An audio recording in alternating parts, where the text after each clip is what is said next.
Dance. Dance. Dance. You can see that look in my eye. Ain't gonna stop anytime soon. Roll up while I cry. Here we go again. I mean, this is the truth show, and there's more. And there's more. I'm not done yet. I mean, this is the truth show.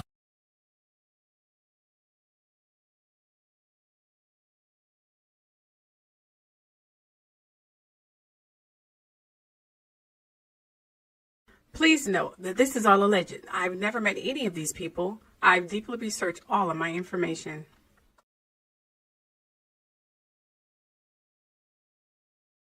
This is a trigger warning. In this video, I may be talking about or showing sensitive material about some subjects or topics that may be disturbing or upsetting or may bring forth some troubling memories, as you read in the description or title. With that said, either end the video now or brace yourself. Aside from that, enjoy.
Can you guys hear me out there?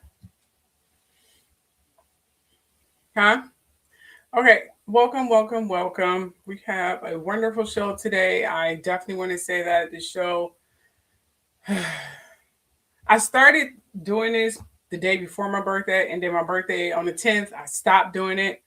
So we're going to have slightly a recap. Just want to let you guys know that. So just want to say hello, my truth seekers. My name is Keisha. And in this show, we are going to talk about, of course, Trump, the Epstein files, not just the emails, but in the files. Also, aren't you curious of why and how, a certain person picked their Super Bowl picks? We're going to talk about that as well. And someone asked why people dislike Beyonce and Jay-Z. Because they said they ain't do anything wrong. Well, I could name a plenty. And if anyone want to come up and add their, little ad lib to it, that's fine as well. But we're going to get into a lot more stuff than that. And then we're going to also dive into the book of Revelation and how it correlates with this new age. Because I feel no one is talking about it because a lot of people don't understand it. So we are going to talk about it. I'm going to talk about it. How you doing, Indra? How you doing, Alicia? Make sure you guys share. So with that said, let's get started, huh? Yeah, let's get started. Where did that voice come from? I swear I'll be having fun all by myself, I swear.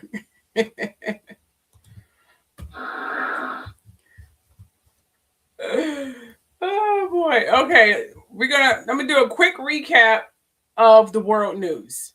Everything that's been going on, things that you guys don't even know what's been going on, because who's talking about it? No one's talking about it. Everyone's talking about these Epstein files.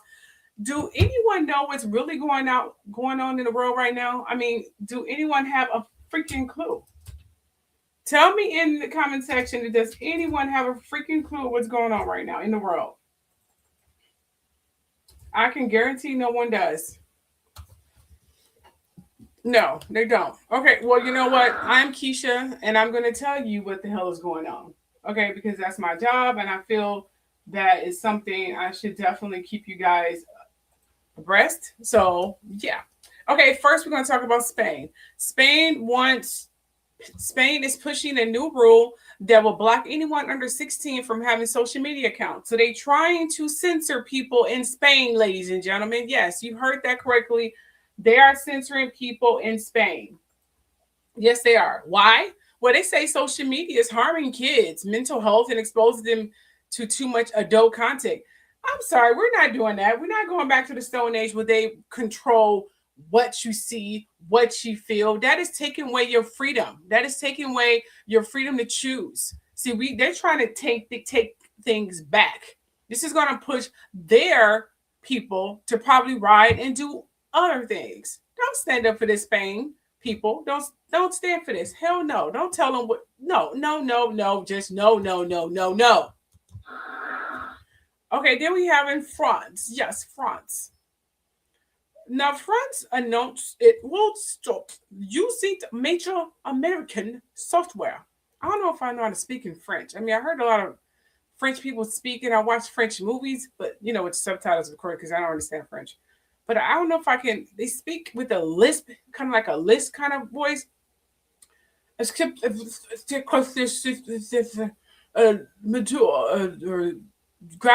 don't know. I just don't know. And I'm not going to screw it up. And I'm sorry, my French people. I'm not going to screw up your language. I love your language. It's beautiful, but I'm not going to screw it up. But anyway, France announced that they're ditching U.S. tech like Microsoft Teams and Zoom. That's what they're saying. They said France is announcing it will stop. Hold on. Hold on just a moment. I don't think I had I sure didn't. I didn't even have a thing for this, but I'm just going to talk about it anyway. I thought I had one slideshow with this, but you know what? Y'all should be used to people not giving you slideshows. From what I gather, no one does what I do. So who cares? Just want to let you know, France is ditching Microsoft Teams and Zoom. Okay, they want more digital independence and don't want to rely on U.S. companies for sensitive communication. So that's what's going on in France. Venezuelan opposition leader gave Trump. Okay, apparently Maria Corina. This is Maria Corina. Okay, Machado, a major opposition figure in Venezuela, literally handed Donald Trump her Nobel Peace Prize nomination medal. I don't know why she did that. The woman is insane. Trump is not even part of this new era. Only thing that he has in terms of zodiac for this new era is Leo. I don't know how he's still having this influence, but you know what? He has evil entities behind him, hoping that he achieve their barbaric, submissive, deprived, old-fashioned, Middle Ages kind of ruling. Not going to happen, but you get the drift. So she handed over her Nobel Peace Prize. Like, I will give you my Nobel Peace Prize. You are my Lord and Savior. I bow down to you. As a woman, this is insulting, but that's what this dumbass woman did. Now, here's what they're saying why she did this. It says, as a symbolic move to thank him for supporting her fight against Venezuelan government. I don't remember him doing too much, but that is my interpretation. Whatever. That's what's going on there. Okay, and then we're going to talk about Japan. Now, this is a good one now. This is good news. This is good news. Apparently, Japan, we have Sanye Takachi made history as Japan's first woman to ever hold office. Yes, the first woman to ever hold office. This is 2026. Now, Japan is literally the most barbaric place that you can ever stay. They don't believe in freedom, democracy. It's really just a particular place where men rule. They're still in those barbaric men dominating rules. So this is a great direction. Okay. So Sane Takachi made history as Japan's first woman to ever hold the office. Why it matters? Japan is known for, again, slow progress on gender equality. So this is a major shift. I am so happy for this. It's wonderful. I wish her nothing but luck. Hopefully, she don't be pretty much mirroring her male predecessors and she taken into a new direction, more feminism, more caring, more nurturing, but also fair, okay, and less violent. Let's hope that's the direction she goes to, okay. And then we have the UK. Now, UK, however, now this is something the US should definitely do, but we have Trump and his people trying to make it harder for people to vote, saying you need more identification to prove you're a U.S. citizen. So he's trying to get that bill passed. So I want you guys to pray whatever entity you pray to, make sure that bill did not get passed, okay? I don't mean God, because he probably wanted to get passed. Pray to somebody else other than him and Jesus. Pray to somebody else. Okay, so the UK wants to lower the voting age to 16, which I think we should do in the US.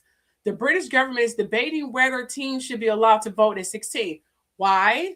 They argue young people are politically active and should have a say in decisions affecting their future. I concur. When I was 16, I knew about the voting. I knew what was going on. I probably didn't care at the moment, but I definitely knew. And these days, our teenagers are very, very airy aware of what's going on. They're a lot more brighter and a lot more in politics, more so than they were back in the day. So I think they should definitely give them the rights to vote. I think that'd be a really good idea. Okay, now this is some just random. Australia banned those tiny fish-shaped soy sauce bottles. Do you guys ever run across this in Chinese place? Now I love me some Chinese food. I love me some Chinese food. I really do. I'm craving for it right now. But Australia is banning those tiny fish-shaped soy sauce bottles. You know, the little plastic soy sauce bottles are shaped like a fish like this here. Sushi restaurants, which I'm going to go eat this weekend because I love sushi. Now, Australia banned them to cut down plastic on waste. I think they should think about that part. I mean, that's a bit drastic. There's other things you can cut out than these. I mean, come on now. But if they want to do that, that's their goddamn business. I mean, one little step is perfect. Okay, then we have the global environment concerns. Mining for EV batteries is destroying natural areas. Now, a new report says mining for metals used in electric car batteries is damaging fragile ecosystems. Now, in translation, it means clean energy still has a cost, and countries are arguing over how to balance climate goals with environmental protection. To sum it up, oops, sorry, what is that? Where's that coming from? Sorry, you guys. I was playing something else in the background. I'm so sorry. I love that song, however. I'm like, where's that coming from?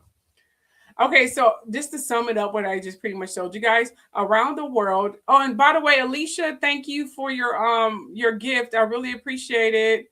Thank you, Alicia. Let me put Alicia up there. She gave me a gift. Thank you, thank you, thank you. I have to give you some love, girl. I just want to say that before I get involved, because I'm going into politics, and you guys know how I am with politics, and I don't want to forget to give you some props. So I'm going to give you some props. Thank you. When I felt that, I was like, oh, thank you, thank you, thank you. That was so sweet. And let me give you a salute here. Thank you so much, so much. That was very sweet. And give you a nice little hand clap here. Drum roll. And give you a hand clap. Thank you.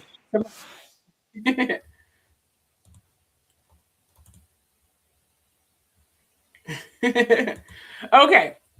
Now, to sum it up, around the world, and if you guys want to donate, my links to my Venmo for my birthday to just pass on the 10th, the links to my Venmo and things of that nature is in the comment section. I really appreciate it. Remember, I'm doing this for free. I'm doing this because I care about you guys, and I could really use it, definitely. So around the world, governments are making big moves. Spain wants to ban social media for kids under 16, while France is cutting down U.S. tech like Teams and Zooms to protect its digital independence. Venezuela, opposition leader, even handed Donald Trump a Nobel Peace Prize nomination medal in symbolic political gesture because she's retarded and it's stupid.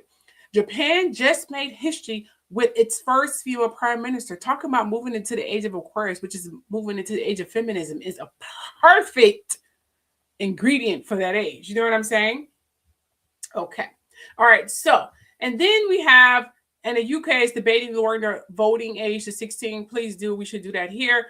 Australia banned those tiny plastic soy sauce fish to fight pollution. Great move into the new era. And new reports warn that mining for electric car batteries is destroying the natural environment. I don't know anything about that. I've been in an electric car maybe once or twice. I'm still old school, but I've been in those cars before. But I don't know the technical ins and outs to the maneuver of these. My daughter does. She's obsessed with them, but I don't. So anyway, They're saying it's destroying natural environments. A lot is shifting globally from politics to tech to climate. So I'm glad that people are talking about this. This is good. I'm glad our younger kids are definitely getting more aware of politics because they know how it affects them, especially if they're going into college. This is a great movement. Keep doing it. Keep doing it. This is beautiful. All right, now let's talk about the halftime show. You know I have to talk about that, okay?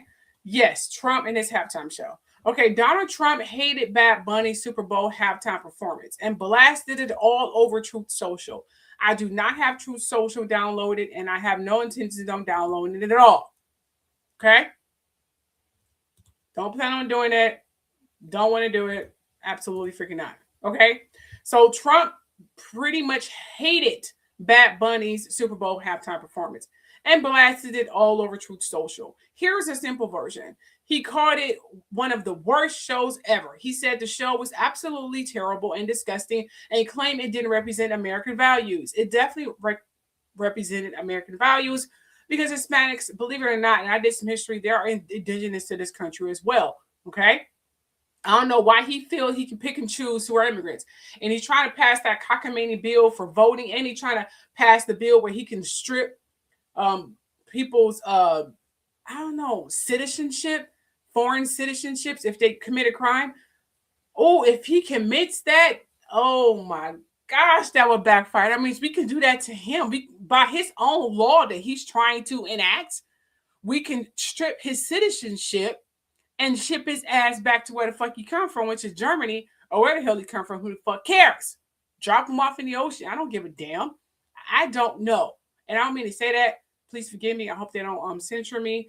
Sorry, I take that back. But just saying, if he does that, that will go against him as well. He probably want to think about that part.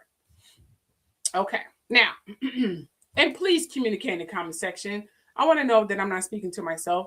Okay, so he said nobody understood the lyrics. He said because Bad Bunny's performed mostly in Spanish, Trump complained that nobody understood a word the guy was saying.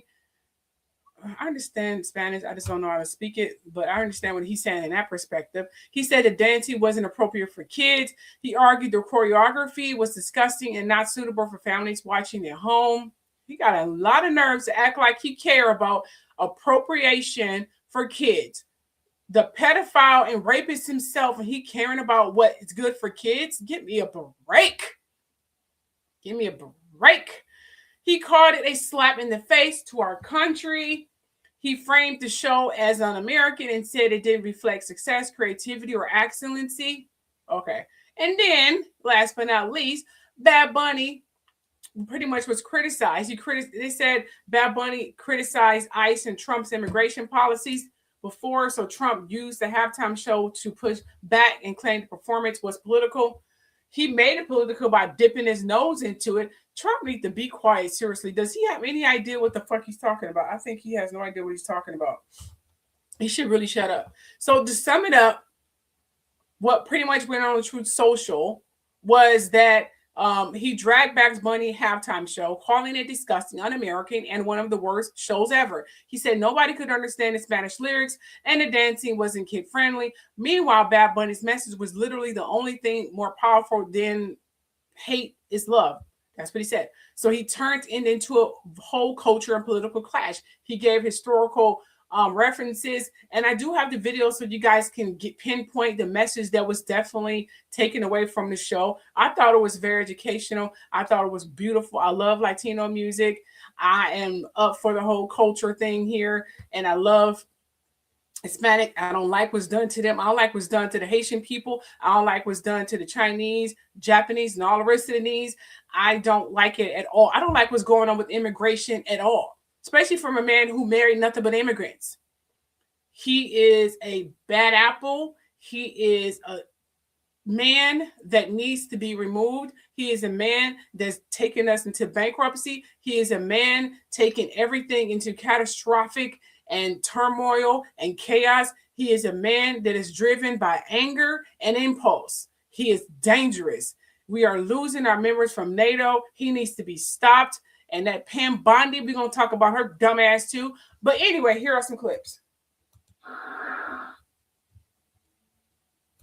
Did you notice the strange heaviness of Bad Bunny's costumes during his performance? Both of his outfits today were tightly wrapped around his body, making his abdomen look like it was covered in hard armor, creating a stark contrast with the scantily clad dancers around him. It's worth noting that his stage costumes are usually loose and casual. This time, it was because he was wearing a bulletproof vest again. From the Grammys to Super Bowl, he has consistently chosen formal, heavy costumes to avoid making his protective gear too conspicuous. Behind this is the controversy surrounding his recent statements, his public opposition to police brutality, and his insistence on performing in Spanish. Since confirming his performance at the Super Bowl, he has received threats almost daily. His parents have been harassed, and his businesses have been maliciously reported by anti-immigrant groups. Yet he still chose to stand on stage. He had to be constantly vigilant just to ensure his safety during the performance. For many, this is a dream come true for their music career. But for him, it was a moment of fear. Even so, he still hopes to use his influence to make the country more inclusive. Did you enjoy his performance today?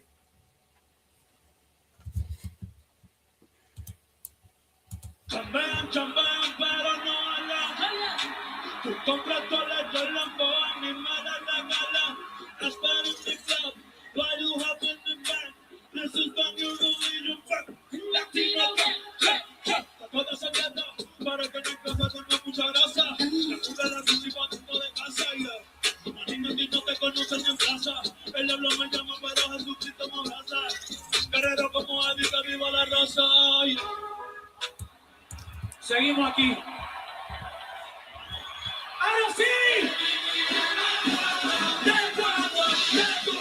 This is beautiful. I'm so happy for him.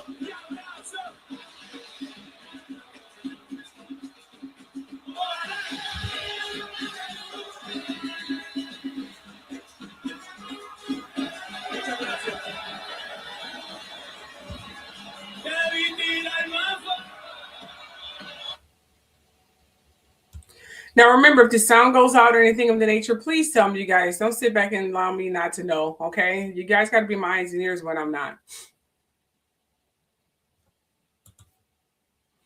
You said he didn't really good Super Bowl. He didn't really do a good, really Super Bowl. I'm assuming that's what you meant to say. I like the performance. He did really well. Okay, that's good. That's good. Okay, so here is more information here. You know, I'm going to dissect the heck out of this performance. I do it every year. Absolutely terrible. One of the worst ever. This particular video is pretty much what Donald Trump was saying. You're going to hear his intake on the Super Bowl. This is supposed to be our president of the United States, and he's seriously a piece of, just take a look. No sense. This is how Trump describes Bad Bunny's halftime show at the Super Bowl. Nobody understands a word this guy is saying.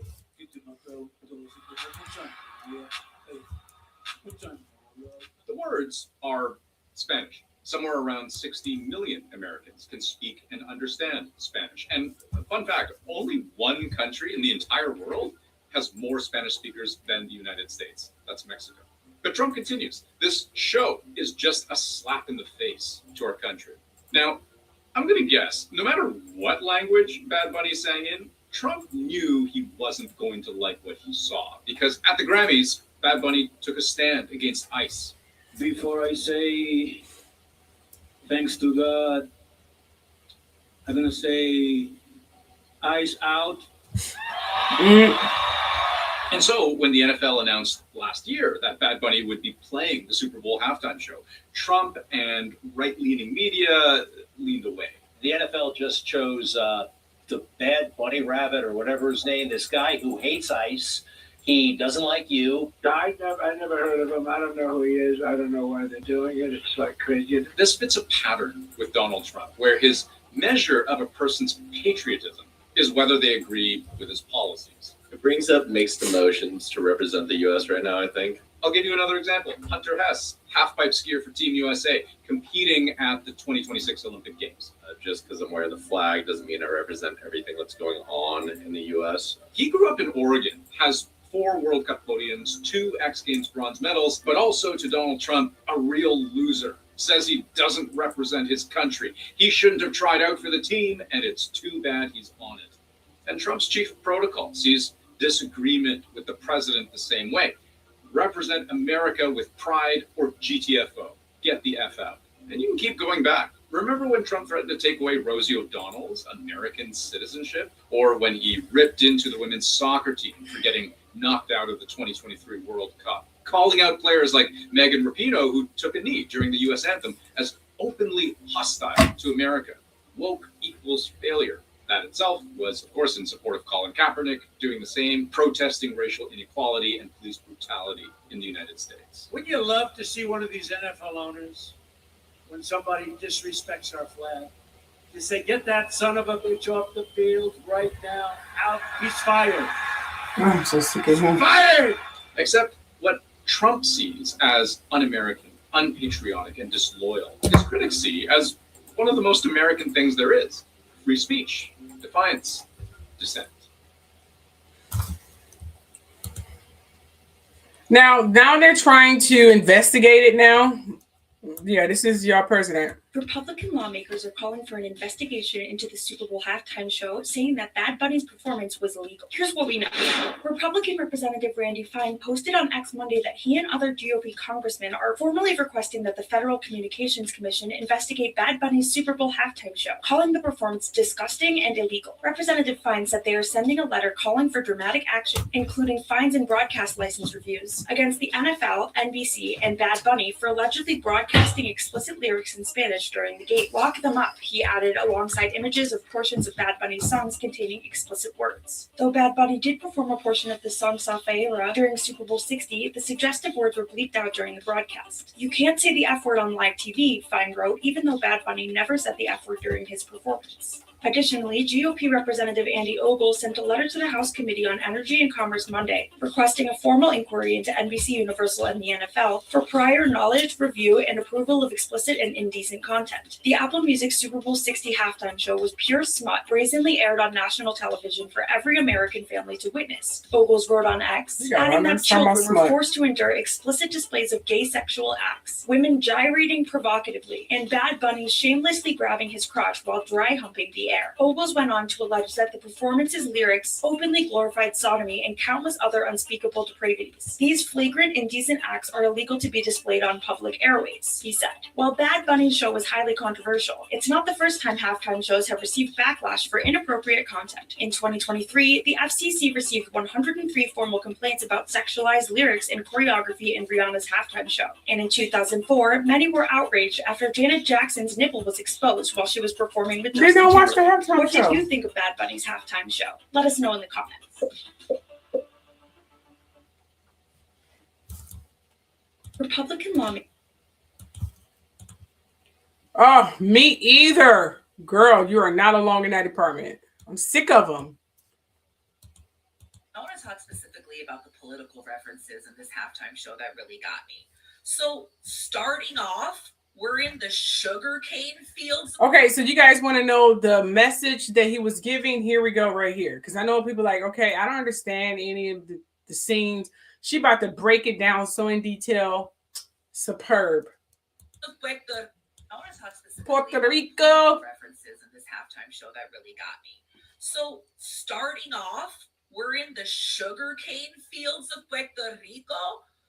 Just diving right into the historical context of colonialism in the Caribbean, the history of slavery in the Caribbean, the exploitation of our land and our natural resources for the economic gain of the empire. Now we're in New York City, Nueva York. And then Benito just waltzes up to go take a shot with who? Doñita. Who's Doñita?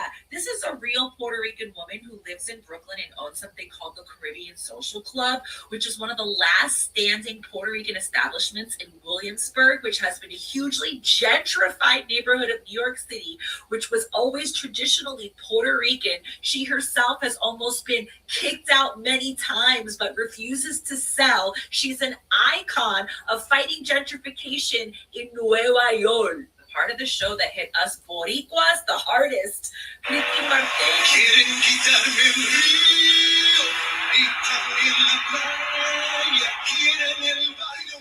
He sings too.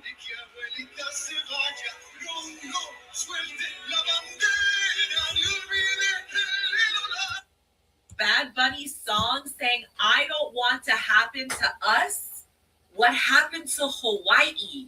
a blatant call for independence and sovereignty and decolonization of Puerto Rico. And then we go straight into this.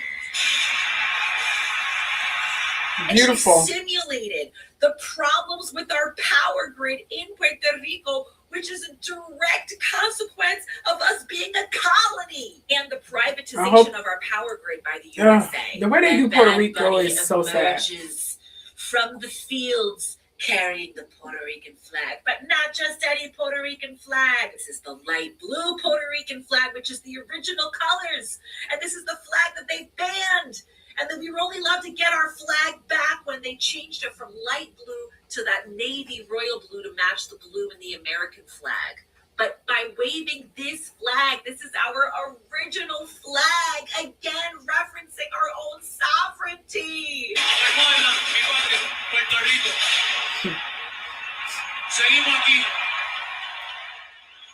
Love and it. ending it with Seguimos aquí, which means we're still here. Yeah. Even though you're trying to colonize us and gentrify us out of our own island, Seguimos aquí.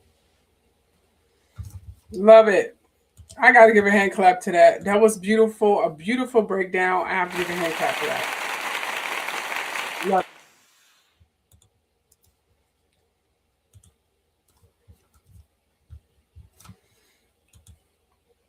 Okay, so now let's move on to the Epstein files.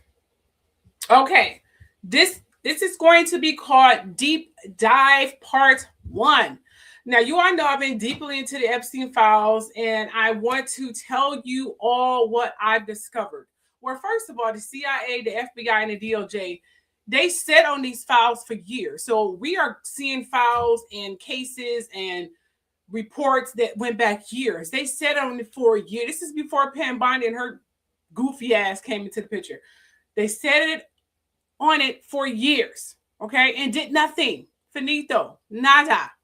Just to protect the rich, but still allow them to traffic babies, little girls, and young ladies, etc. And did nothing for years. So I'm looking through these files, and then on top of that, they're redacting the villains. They're redacting the criminals. And sometimes redact some of the victims just so the victims can get taunted. And they're redacting Donald Trump's name to the point where they just went home and did like a control F, and anything that has DONT in it, they redacted it. Me and several other people I noticed on TikTok picked that up like, hold up, this is supposed to be don't. Oh, that's why it says DONT, so they redacted it. Straight up cover up, through and fucking through. So freaking sad, okay? Here are some clips. Now, this man here is supposed to be some rich psychiatrist. He was accused of RAing a girl on the island and torturing her pretty much to death, damn near. Yeah. He come on the island to feel his sick, disgusting, violent ways, like every other rich person that wanted to go to a remote island where they can be free, sick, and disgusting. And Epstein offered that luxury to the island. Do whatever you want. If you want a woman, don't matter, or a child, whatever age, I don't give a damn. If you want to eat them like a turkey, we can do that too. That's what Epstein did to these sick fuckers. It's like the richer they get, the darker they get. You know what the saying is. Not money is not the root of evil. The love of money is the root of all evil. You're supposed to like it, but don't love it to the point because you get so sick in the mind. And that's what's wrong with our billionaires. They're not supposed to be in our politics. They're not supposed to be running our government. That barbaric started during the sinking of the Titanic that pretty much made it and pretty much literally bridge the creation of our federal government is when Titanic sunk. I'll get into that whole nother goddamn day. Okay? But they literally constructed our federal government. Those people dying on that ship fucked up our entire federal government, leading all the way back to the early 1900s. But that's a whole nother goddamn conversation. We need to change this. These billionaires need to stay the fuck out of politics. And it's not even Epstein. And I'm going to put this out there. Epstein is just the Caucasian lead of trafficking, him and Donald Trump. but there is a black Epstein that is leading the Negro and the black stream of trafficking. I know that for a fact. It's just that the world, specifically America I'm talking about, don't give a shit about our black kids that's being molested and trafficked and killed and getting sold. I've heard the fucking stories. There's a lot of sick men out here know who to call for whatever age to do whatever the fuck they want. There is a black Epstein in America, and he and she, whoever, is going to be ousted. I know for a fact. After we get Epstein out of the way, we're going after this black Epstein. I just want to put that shit out in the atmosphere. Absolutely. So here are some videos here. Okay. First, we're going to get a little insight of what was redacted and what was covered up. Okay. But we're going to learn a little bit more about Epstein as well. I'm going to take you on a journey. It may not be in completely chronological order, but you'll get the gist. Okay. Hi, Sky. And you said, and the reason we now have banks, absolutely. You know where I'm coming from, girl. JP Morgan Chase didn't get on the Titanic because he knew exactly. Girl, we are so here. I might have to have you co-host when I talk about this. Everybody caught up. You know. Here we go. You're learning that members of Congress will be able to view unredacted copies of the Epstein files starting Monday. That, according to two sources familiar with the plans. And it comes after calls from some lawmakers and survivors for more transparency and accountability in the investigations related to Epstein. At the same time, tensions are hitting a new high between President Clinton and Republican lawmakers over whether he will testify on Epstein in public. The former president, writing on X late today, in part, quote, "I will not sit idly as they use me as a prop in a closed-door kangaroo court by a Republican Party running scared. If they want answers, let's stop the games and do this the right way in a public hearing." New questions continue to emerge today over the Justice Department's handling of the Jeffrey Epstein files. One Democratic congressman went to the House floor today to read the names of 6 wealthy, powerful men whose identities were shielded in the public release of the Epstein files. Congressman Ro Khanna is the co-sponsor of the Epstein Transparency Act. He reviewed some of the unredacted files at the Justice Department yesterday, and he joins us now. Thanks for being with us. Thank you for having me. You have raised concerns about redactions, even in the so-called unredacted files. What specific categories of material are still being withheld, and what do you think accounts for it? Donald Trump's FBI scraped these documents in March, and the thing that they took out were survivors' statements to FBI agents about rich and powerful men who raped them or committed heinous acts. And then those documents from the FBI were sent to the Department of Justice in a redacted form. They were already scrubbed. We need those documents to be unscrubbed. That's what the American people want to know. All of the rich and powerful men, many of them who raped these girls, are in those FBI statements, and those statements are still redacted. As we said, you read the names of 6 men you believe are likely incriminated. How do you differentiate between individuals who were mentioned in the files versus those who are complicit in Epstein's criminal conduct? It's a very important distinction. There are many people who are mentioned who may be totally innocent, and this should not be a witch hunt. But the names that I read were listed as co-conspirators, undocumented. And the reality is the Justice Department acknowledged that their identities should not have been redacted. And I just thought it was important for someone to step up and say, I'm going to hold these elite, powerful men accountable. I mean, there has been no accountability in the United States. In Britain, the British monarchy is in trouble. The British government may fall. The Norwegian princess may not become queen. Other countries are having total investigations of anyone who even shared emails with Epstein. And in our nation, we have not had accountability. And so it was a symbolic act. It was an act of courage and defiance to start naming names in the House of Representatives floor. Having reviewed the materials, do you now believe there's enough evidence for the Trump Justice Department to bring charges or at least open new investigations? Yes, I'm convinced of it. First of all, anyone who's in the Epstein files saying that they plan to or were going to or did visit Epstein's Island needs to be investigated under oath. They need to be asked some basic questions. What did you see? What did you know? Did you rape underage girls or see other people rape underage girls? How can you show up to a convicted pedophile's island or ranch or home where you know that young girls are being abused and then not have an investigation or not have someone ask you questions? And yet that's what's going on in America for decades.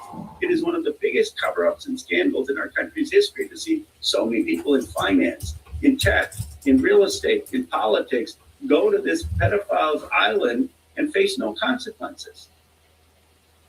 So I hear you say this isn't a question of insufficient evidence, it's a question of prosecutorial discretion. How then can you compel the Justice Department to do more? Well, I can't compel them. Otherwise, I can compel them to follow the law. They have not released the FBI files that the law requires. And we can go to a judge to do that. We can ask the Attorney General tomorrow in hearings. We can have the FBI director explain why those documents were scrubbed. But in terms of the prosecution, that's what the Justice Department may come to a new American president who has to do the investigations and the prosecutions. Congress can hold these people in front of the committee and ask them under oath to testify about what happened. But this is not just a Trump thing. These women were raped or abused for decades. And our country turned a blind eye. And our country turned a blind eye because rich and powerful people were involved. And some of these people have never had to ask questions. Some of them are still in the high echelons of our society. I mean, you look at Howard Lutnick, who was the Secretary of Commerce, and it's evident now that he lied. He admitted to lying. And he is allegedly, in all the files, having business relationships with Epstein after he's a convicted pedophile. And he's going to the island after Epstein's a convicted pedophile. How is that person still in our government? So how should accountability, I mean, what accountability for Howard Lutnick should follow in your view? There should be a bipartisan call for him to resign. I'm not out there defending Keir Starmer. I know Keir Starmer. His ideology is similar to mine and the left, from Mendelsohn. But I'm for accountability, whether it's left or right. And if Lutnick was in a Democrat's administration, I'd call him to resign too, because of his lying to the American people and his affiliations that have come out with Epstein after Epstein was convicted of pedophilia. Are there structural or procedural changes beyond releasing the files themselves that Congress should consider to prevent similar withholding in future investigations? That's a very a profound question. First, we need to make sure that there is transparency at the Justice Department, that when you have allegations or complaints about pedophilia, that they're acted upon. This all could have been prevented, much of it, if Maria Farmer's complaint to the FBI in 1996 had been acted upon. But there was no urgency in the FBI or Justice to take action. So this needs to be a priority. Sex crimes and crimes against children for the FBI and Justice Department. Second, there needs to be clarity in America that we don't protect the rich and powerful to be above the law. And that's why we need accountability now, because we just got to move on. Yeah, that's what I'm saying. There has not been any accountability protecting the rich. And the message to every other American is that there are two tiers of justice. And if you're a working class girl seeing that, you're going to be scared about coming forward. Congressman Ro Khanna, a Democrat from California. Thanks for your time this evening. Thank you. Support Perfect. journalism you trust. Support PBS. The Epstein files released last year show pictures of Jeffrey Epstein hanging out with former Trump advisor Steve Bannon, but the latest batch reveals a far more personal relationship between these two men. In hundreds of text messages and emails between them, their relationship and close friendship is apparent, including in this text exchange from July 6, 2019.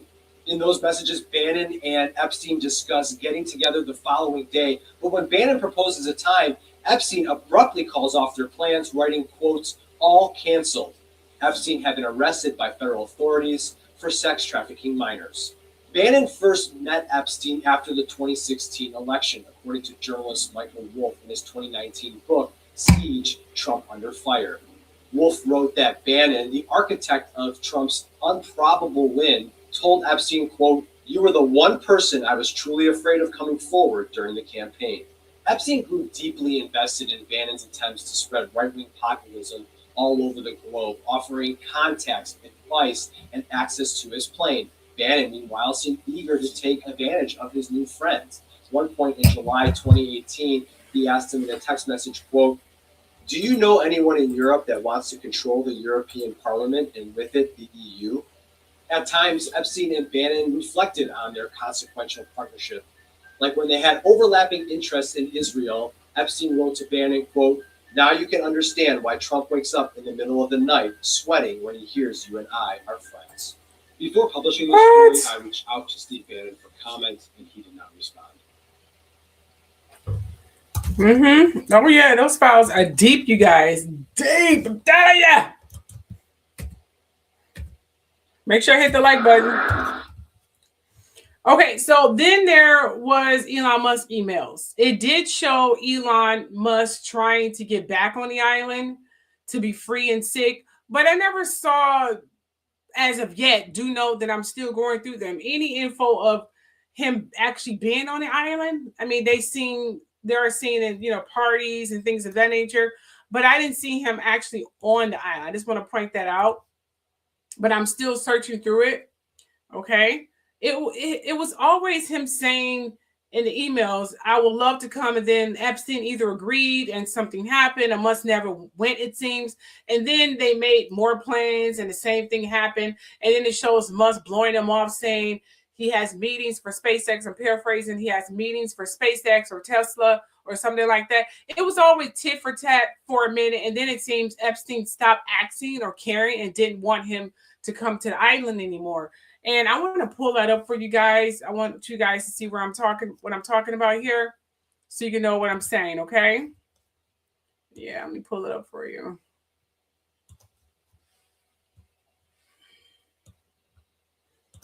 All right, let me just remove that, and I'm going to, okay. And share this. Let's see. Okay, here we go. No, this is it right here. Okay. Oh, hold on.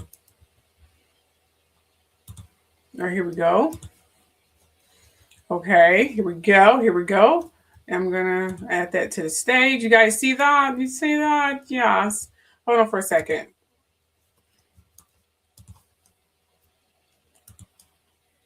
Hold on just a moment. I need to do something right quick.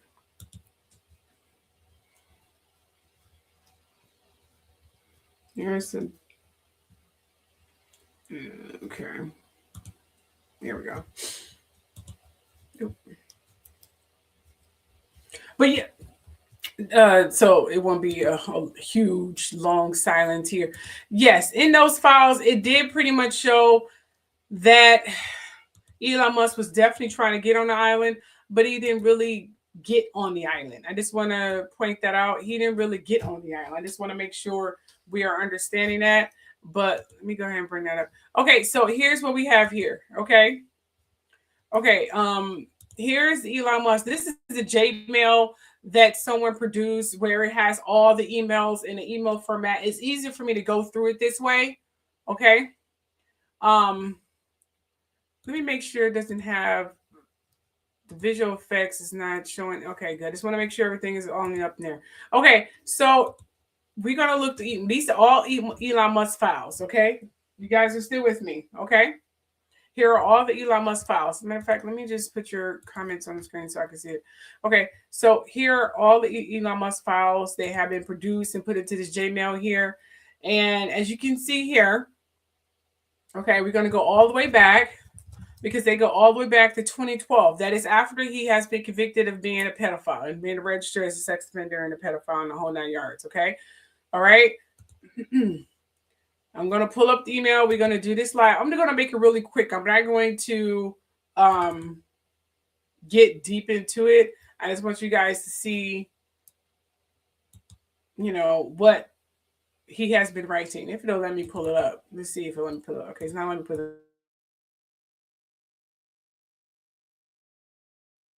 Let's pull this one up there. Let's see. Let me pull this one up. Let me refresh it. Just refreshing it. And some of them are doubles and triples, as if they uploaded them 2 or 3 times, you know, which was very odd.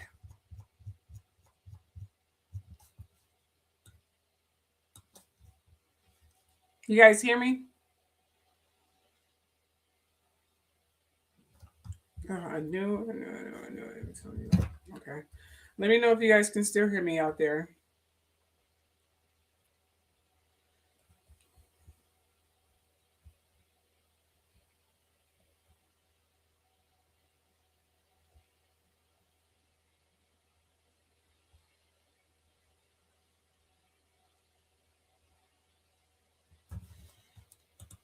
Okay. All right. So I'm not sure if you guys can hear me, but let me know if you can, okay?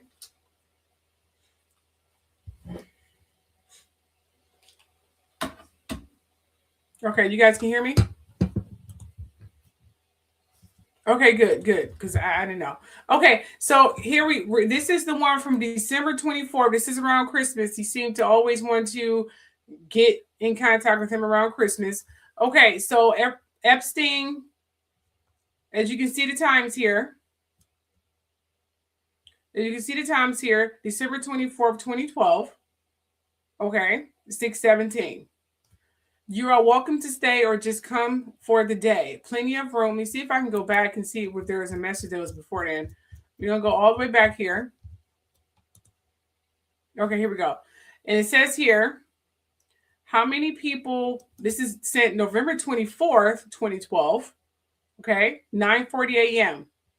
He emailed Elon Musk. Okay, can you guys still hear me there?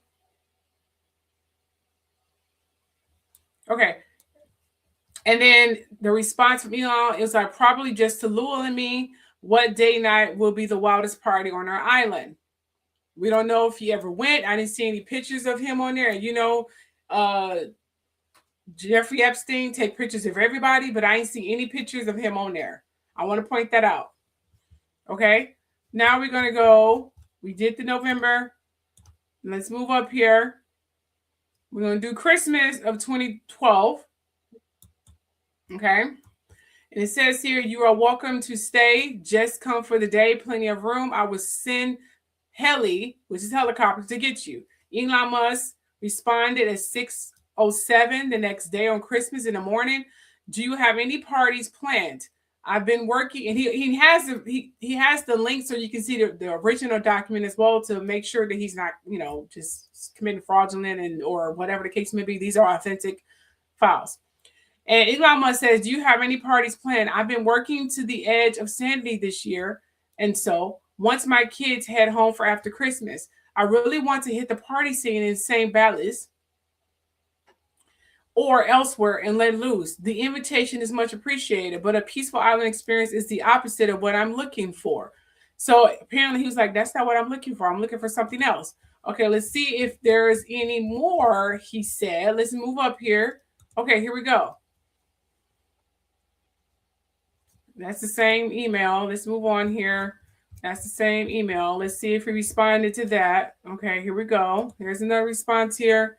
They said, looking for, and then Jeffrey Epstein emailed him back and said, understood. I will see you on St. Barth. The ratio on my island might make Tallulah uncomfortable. And Elon said, ratio is not a problem for Tallulah. That's what he said. I don't know what happened after that. Let's see if there's any response after that. Okay, this is December 28th. Okay. He said, I will be at St. Barth tomorrow. How do I find you? He said, do you want to join us and some others for drinks on the 30th around 10 or 11? That's what Elon Musk said. Let's see if there is any information, see if they hooked up or whatever. After that, let's see here. And that's the same email. Let me make sure this is really the same email. Yeah, that's the same email. Okay, so let's see here. Okay, look, we got another response here. Okay. How do I find you? He said, do you want to join? We will only come tomorrow for the day. We'll be seeing friends in the port for a while. Return to my island in the evening. And Elon said, unfortunately, we are not in St. Bart's tomorrow, back afternoon of the 30th. And Jeffrey Epstein responded, how long will you stay? We go back and forth through the 2nd. He said through the 2nd. Okay. That's what he told Elon, through the 2nd. Okay. Now let's see here. That's the same email through the 2nd email. And it responded on the 29th. And he said, due to the high winds, we will now arrive on the 31st in the morning. I will leave and I'm assuming, and on St. Bart's for New York evening. Enjoy. And he said, okay, we could perhaps get together for lunch on 31st. He was always tit for tat. They never really got together. Let's see if they really got together. Let's find out. Let's find out if they really got together. Let's see here. Okay. We have, okay, look like we have something on the 31st. Let's see if they got together here. However, this was redacted. They said more likely a victim. And blank will be on St. Bart starting today. That's where he responded to Elon Musk. Let's see if Elon Musk responded back. Let's see if he responded back here. Okay, we have January 1st. Sorry, we didn't connect. They never met up. See, they never met up. See, sorry, we didn't connect. Why don't you consider Clayton Customs into the Tats in St. Thomas? Come for lunch with the wife. This is Elon Musk's wife. I'm assuming he was married in 2013. I didn't do a fact check, okay? And Elon Musk responded, logistics won't work this time around. And it's kind of, it was like that throughout every freaking email. But let's see, because I told you, this is my first time going through, intensely with you guys because I want it to be fresh, okay? Okay, logistics. Now let's see here. We have this January 3rd. Let's see if anything changed. He said, anytime tomorrow in St. Bart's. And Elon Musk said, come meet for lunch. We will be in Tallulah and her friend Debs. That's what he said. This is January 3rd. Let's see if they met up. Let's see if they actually met up here. Okay, let's see if they met up. Okay, we have the 4th. Let's see what happened on the 4th. Okay, we said Tallulah's Debs. He said, I will land at 12 anytime after. Great. Look forward to it. And he said, any place here that you like to have lunch. This is January 4th. Okay. Let's see if this was not whatever, because it seemed to be tit for tat here. Okay, here we got the 4th later on. Okay. Okay. And it says here anytime, and Elon Musk said after Jeffrey Epstein said, I will land at 12 anytime after. Great. Look forward to it. And he said, I've been ill all night. Not sure if it's food poisoning or a bug. Either way, I'm not well enough for lunch. We'll have to meet another time. Sorry about this. See, and it kind of goes that way. And we got, that was January 3rd. So they didn't meet up. Apparently he got the food bug or some shit. Who the fuck knows? Okay, here's January 4th here. Okay. Okay. Oh, I'm sorry. I think we did that one. Hold on. All right, hold on. Wait a minute. Let's see here. It's January 4th. Been ill all night. Okay, here we go. And there was no response from damn near a month. And then we got another response January 29th. And it says, any coast plans, just email with Avitz and Sinofsky. And then he responded, no, I am focused on Tesla and SpaceX execution. Not sure I understand the context in which you are mentioning Ovitz and Sinofsky. That's what he said. And it was kind of like that through every email. I don't know if they actually mail. Let's see if they actually mail. Let's move on here. Okay, let's move on here. Okay. It said, this is February 17th. This is damn near a month later. Did your brother tell you about Jenna's pregnant joke? Will you be at TED, whatever that is? He said, I will be speaking at TED, but not there for long. If you would like to talk, it would be best to do at SpaceX Rocket Factory, which is quite close to Long Beach. And he said, okay, great, will do. Let's see if he actually went to SpaceX. Let's see if that meeting actually take place, because it seemed like Elon Musk was taking him for a whirlwind. They planned to meet. They never meet. So let's see here. We're on the 21st here. He said, looking forward to seeing you. I can either come with assistance for or alone. They might enjoy the facility if it's okay with you. And he said, it's up to you. Okay, let's see if they actually meet. Let's see if they actually meet at the SpaceX. Let's see if that actually happens. We didn't get a response for a while here, it seems. Not until March 4th. It says, congratulations, now it's time for fun. And it says here, thanks, now I need to focus on Tesla. Hopefully, we'll have that sorted out in a few months. I don't know what happened here. Congratulations, now it's time for fun. He may have had a tour of the facility. It doesn't really say anything else other than congratulations, have fun. I don't see any information saying, okay, we had a time, it was wonderful. What's up? Like meeting so-and-so, so-and-so. Let's see if we get any information after that. Okay. And it says here, thanks. Now I need to pull. So here's the look. Congratulations. Now it's time for fun. And he said this. Thanks. Now I need to focus on Tesla. This was Elon Musk emailed Jeffrey Epstein after Jeffrey Epstein was like, congratulations, now time for fun. So I'm assuming he probably did tour the SpaceX. You know what I'm saying? But it was public. It don't look like anything went on. Just him touring the SpaceX, talking, and that was about it. And then he was like, congratulations. I'm glad of your project. Now it's time for fun. And he said, thanks. Now I need to focus on Tesla. Hopefully we'll have that sorted out in a few months, So he did tour the facility. Judging from this, he did tour the facility, and he was just saying thank you after Jeffrey Epstein said thanks or congratulations. I'm sorry. And then Elon Musk said, thanks. I need to focus on Tesla.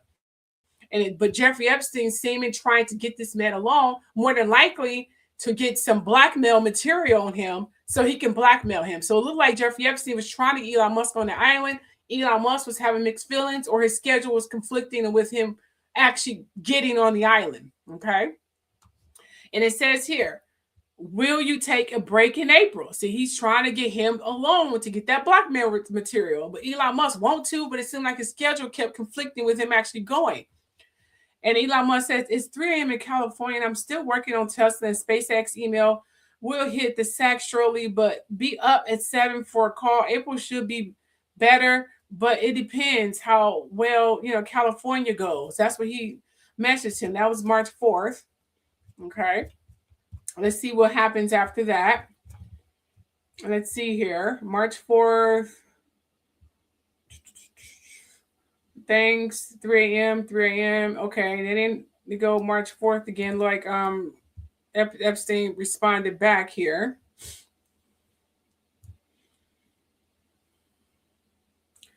All right, let's see here. It says benefit analysis will probably show Tesla doing better with you getting more sleep. And then he said it's 3 a.m. in California.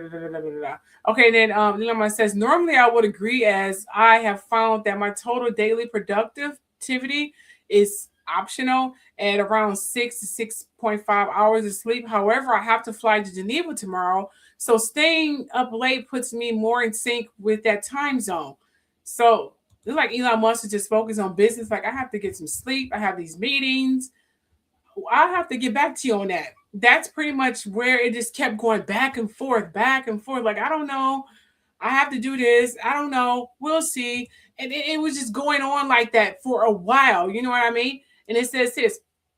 I have been invited. And he's trying to get him again in March 4th because there was no response for a while. And it was like, I have been invited to the Milken Conference with New York money people. Would you find it amusing to give them a tour of SpaceX maybe on Sunday before Leon Black, etc.? And he said, we have no need for funding and won't IPO for a long time. But if Leon and others have a real interest in space, I will arrange a tour. Not 100% sure that I can be there personally, but I would try. So he blew up Epstein. Epstein trying to get these pictures, trying to get this blackmail material. But Elon Musk is strictly on business. That's what I'm getting here. He's like, okay, well, I'll see if I can get a tour, but I don't know if I'm going to be there. But we'll see what happens. They don't respond for a long time. Okay. And it says here, things getting better.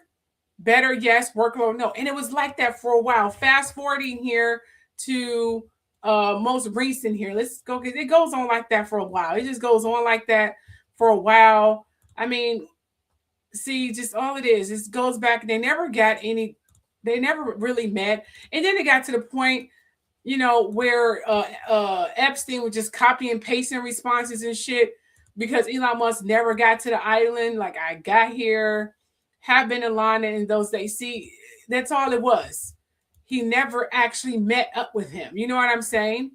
you know, like at 2 or 3, perfect. I need to fly back to LA night on the 2nd. And that's literally what was going on throughout this entire he never met. And then I believe that pissed off Jeffrey Epstein. Okay. I believe that pissed him off. Like, damn, I can't get this man up here. What the fuck? You know, let me pull up my slideshow again. Okay. Hold on just a second. Hold on just for a second, you guys. Hold on. I want to make sure that I'm sharing the screen and everything is looking good. Okay. Just give me a moment here.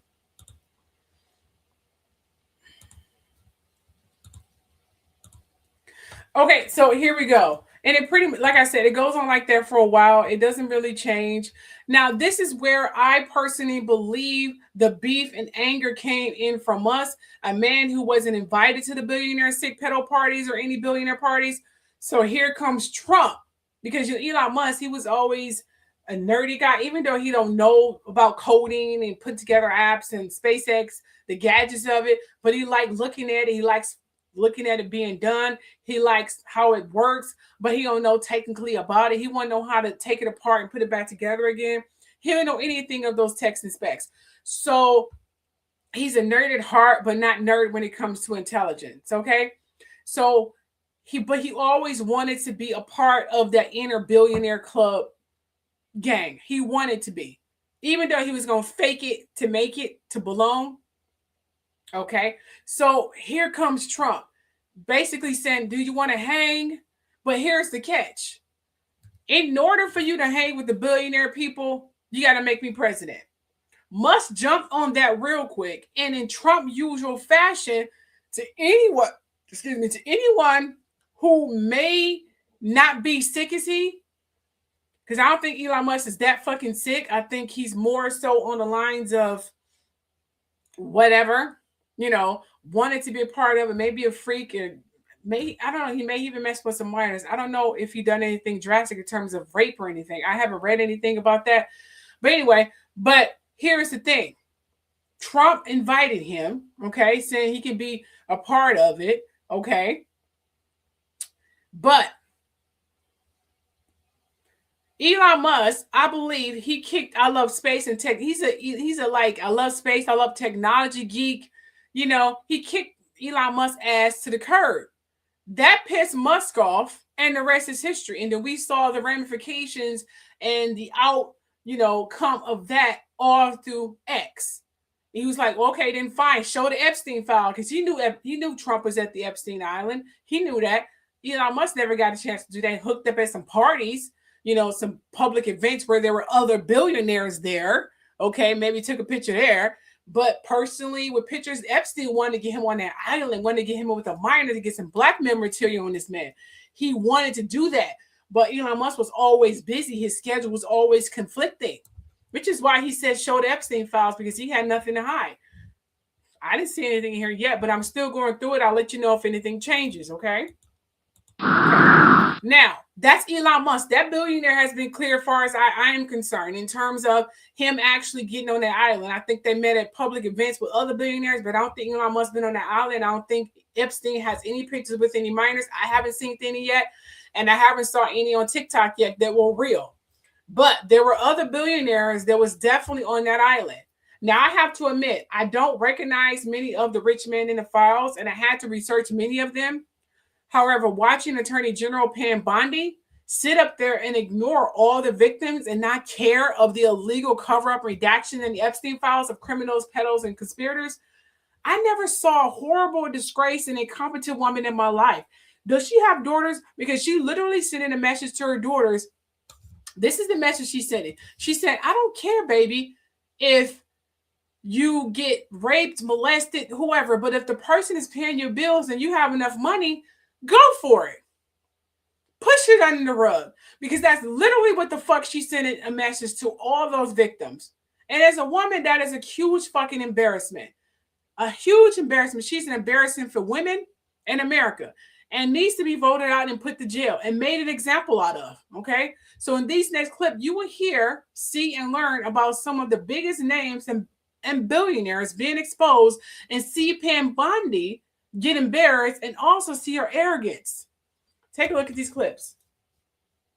The Epstein files released Make sure you last guys year share. showed pictures of Jeffrey Epstein hanging out with former Trump advisor Steve Bannon, but the latest batch reveals a far more personal relationship between these two men. In hundreds of text messages and emails between them, their relationship and close friendship is apparent, including in this text exchange from July 6, 2019. In those messages, Bannon and Epstein discuss getting together the following day, but when Bannon proposes a time, Epstein abruptly calls off their plans, writing, quotes, "all canceled." Epstein had been arrested by federal authorities for sex trafficking minors. Bannon first met Epstein after the 2016 election, according to journalist Michael Wolff in his 2019 book, Siege, Trump Under Fire. Wolff wrote that Bannon, the architect of Trump's improbable win, told Epstein, quote, "You were the one person I was truly afraid of coming forward during the campaign." Epstein grew deeply invested in Bannon's attempts to spread right-wing populism all over the globe, offering contacts, advice, and access to his plane. Bannon, meanwhile, seemed eager to take advantage of his new friends. One point in July 2018, he asked him in a text message, quote, "Do you know anyone in Europe that wants to control the European Parliament and with it the EU?" At times, Epstein and Bannon reflected on their consequential partnership. Like when they had overlapping interests in Israel, Epstein wrote to Bannon, quote, "Now you can understand why Trump wakes up in the middle of the night sweating when he hears you and I are friends." Before publishing this story, I reached out to Steve Bannon for comment, and he did not respond.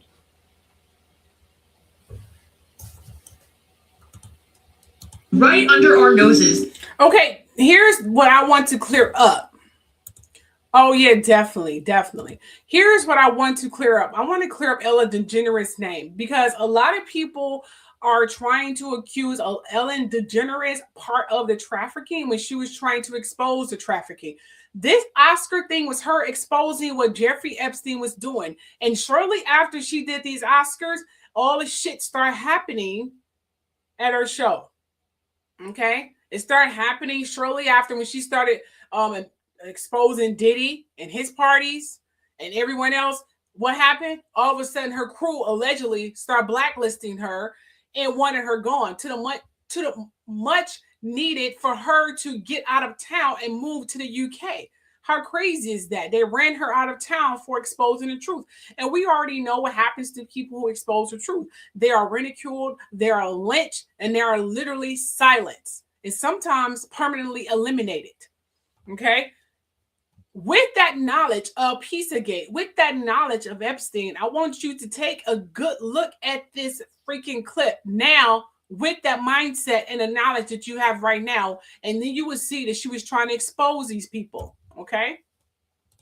They did a live child auction at the 2014 Oscars, and then we all laughed. Hi. Hey, Jeffrey, how are you? And then she says hello to Jeffrey Epstein at the beginning. How's everybody doing? Good? Is anybody hungry? I just feel like everybody's got to be hungry right now. Good. I was hoping you'd say that because I have this crazy idea that I will order pizza. And so if I do, I don't want it to go to waste. Who will eat pizza if I... Jennifer? Yes? Harrison? Yes? All right. Too large? What do you think? I'm going to order some pizza. That's what I'll do. And then the money in the hat part was like mocking the church. And then the names like Kevin Spacey, Weinstein, like none of that aged well. So I borrowed Pharrell's hat and I thought I'd pass it around and get some money for the pizza because nobody ever really, what do you have, Harvey? 200? Start? Let's see, what do you have, John? What do you have, 20? You got it? That's for you. Thanks so much. Okay. And then notice that she changes to white when she serves the pizza.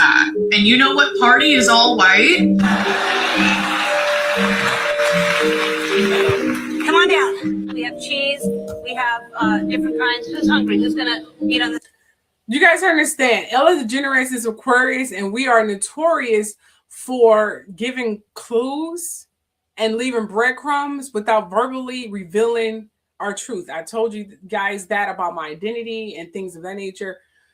We are so secretive and we are so protective, but we are also truth speakers. Side, okay. Cheese, that's a cheese. Yeah. Julia Weinstein. Who's your favorite movie star? They're here. Who do you want to talk to? The whole thing? All right, great. And then I don't have any money. Who here has... Sandy? Where's Harvey Weinstein? Harvey.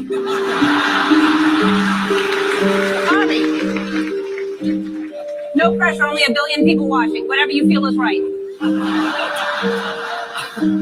It's like they had an inside joke that they thought would never get out. Like they went really overboard with the pizza obsession, which I feel like makes it more suspicious. And then it's like if they were talking in code, pizza means children because we know about Pizzagate. And then based on that, cheese is girl, meat hot dog would be boy and they talk about it in code because they get off to doing it in front of everybody secretly. Like only the elite understand what's going on. What other purpose would there be for this? If you don't believe me, explain why all of this nonsense. Let me know what you think about this. Obviously, you don't have to believe this. It's just fun. It's a conspiracy theory. And come over here for longer freaky videos.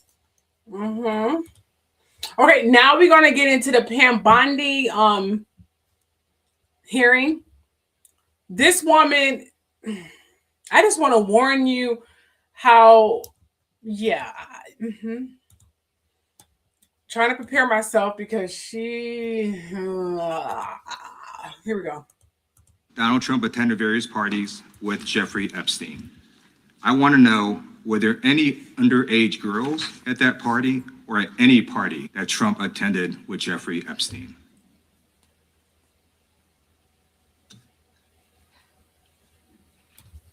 This is so ridiculous, and that they are trying to deflect from all the great things Donald Trump has done. There is no evidence that Donald Trump has committed a crime. Everyone knows that. This has been the most transparent presidency. I believe you just lied under oath. There is ample evidence in the Epstein file. Don't you ever accuse me of a crime. I believe you just lied under oath, and this is on videotape. No, you said there's no evidence of crime. I'm showing you. Here is a witness statement who called into the FBI's Threat Operations Center. He drove Donald Trump around in a limo. He overheard what Donald Trump said to Jeffrey on his cell phone. He was so angry, he was going to stop the limo and hurt Donald Trump. No one at the Department of Justice interviewed this witness. Nope. You need to interview this witness immediately. Epstein should rot in hell. So should the men who patronized his operation. And as we sit here today, there are over 1,000 sex trafficking victims, and you have not held a single man accountable. Shame on you. If you had any decency, you would resign right after this hearing concludes. The gentleman has expired. Oh, I just want to punch her in the motherfucking face. Oh, horrible woman. Just horrible. She should be put in to the dictionary as the most disgraceful person on the fucking planet. Just embarrassing.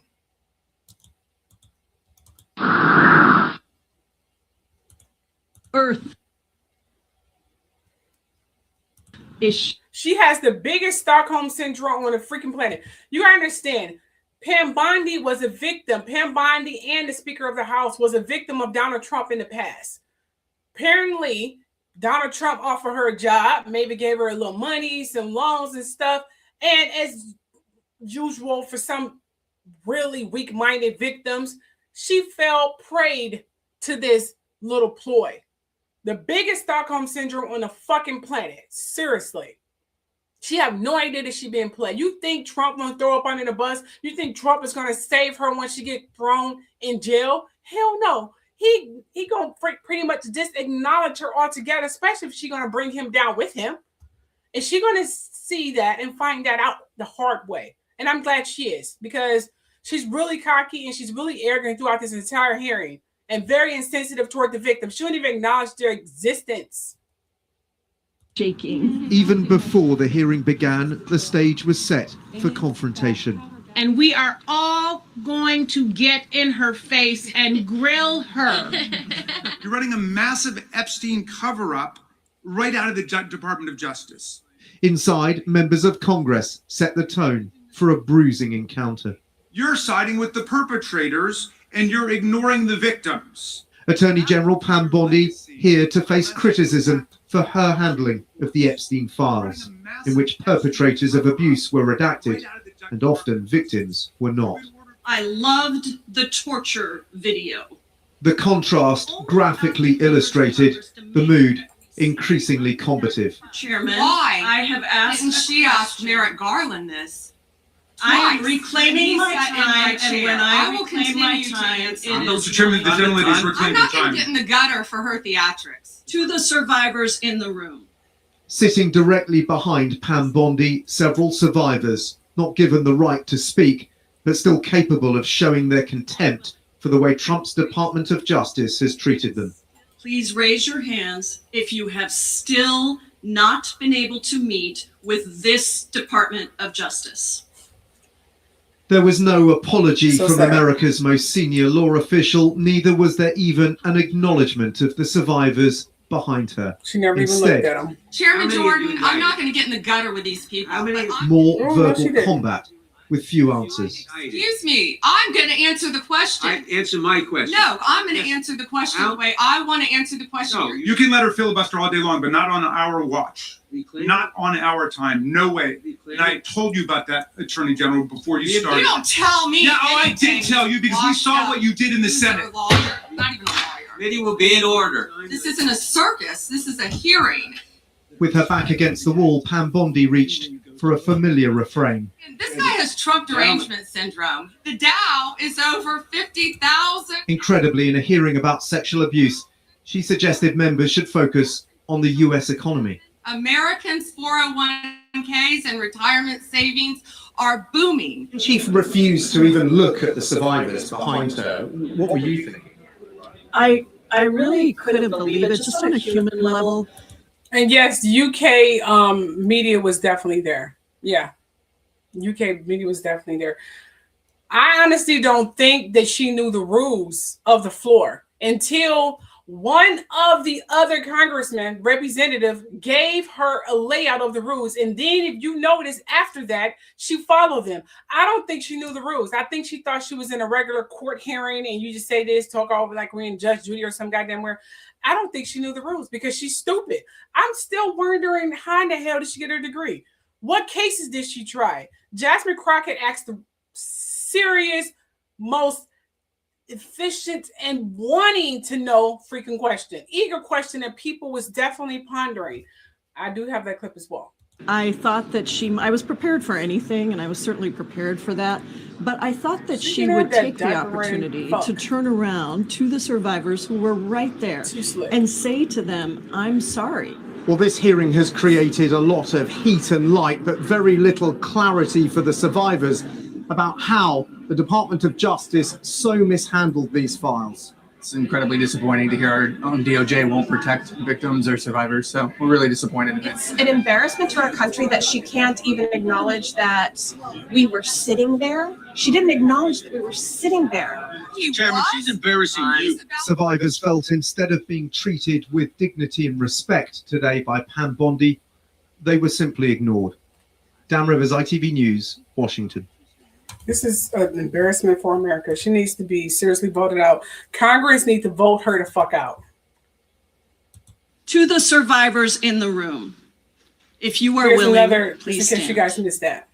Closer look here.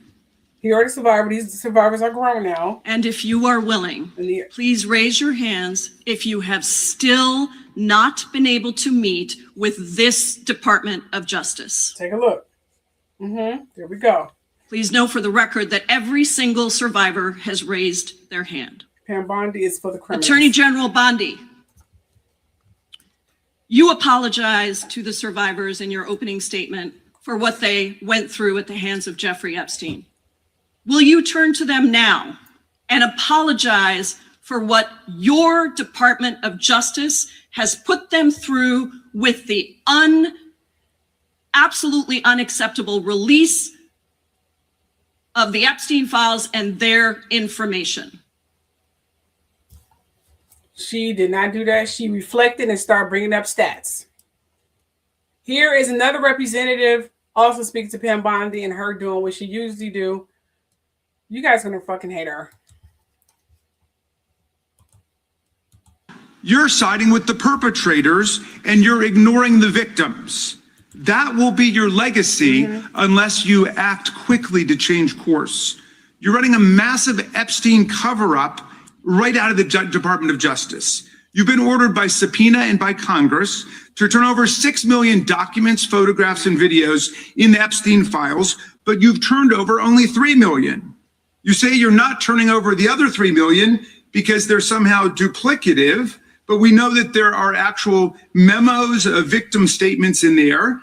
And you also took down the Department of Justice's prosecution memo from 2019. So it's clearly not all duplicative, but even if it were, why not release it? Just release all the duplicative stuff. In the half you did produce, you redacted the names of abusers, enablers, accomplices, and co-conspirators, apparently to spare them embarrassment and disgrace, which is the exact opposite of what the law ordered you to do.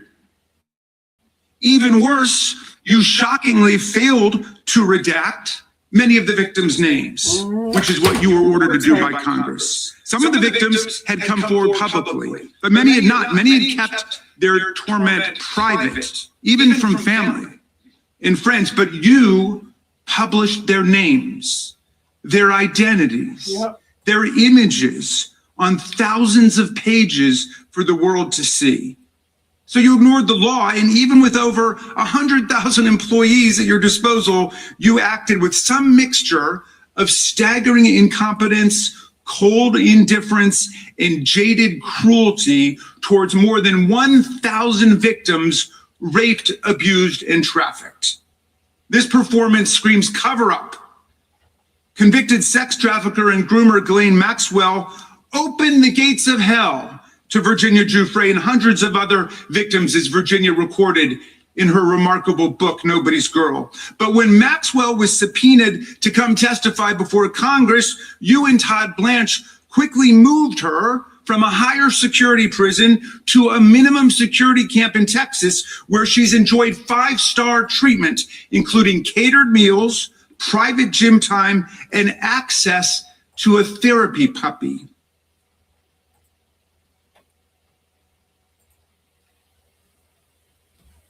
Sad. And did you see the cavalier and the arrogant freaking attitude? She's not even fucking listening. Dude is seriously talking to her. She's flipping through the page like she's looking at a photo book or something. Yes, I can't believe it either. Oh, there's more.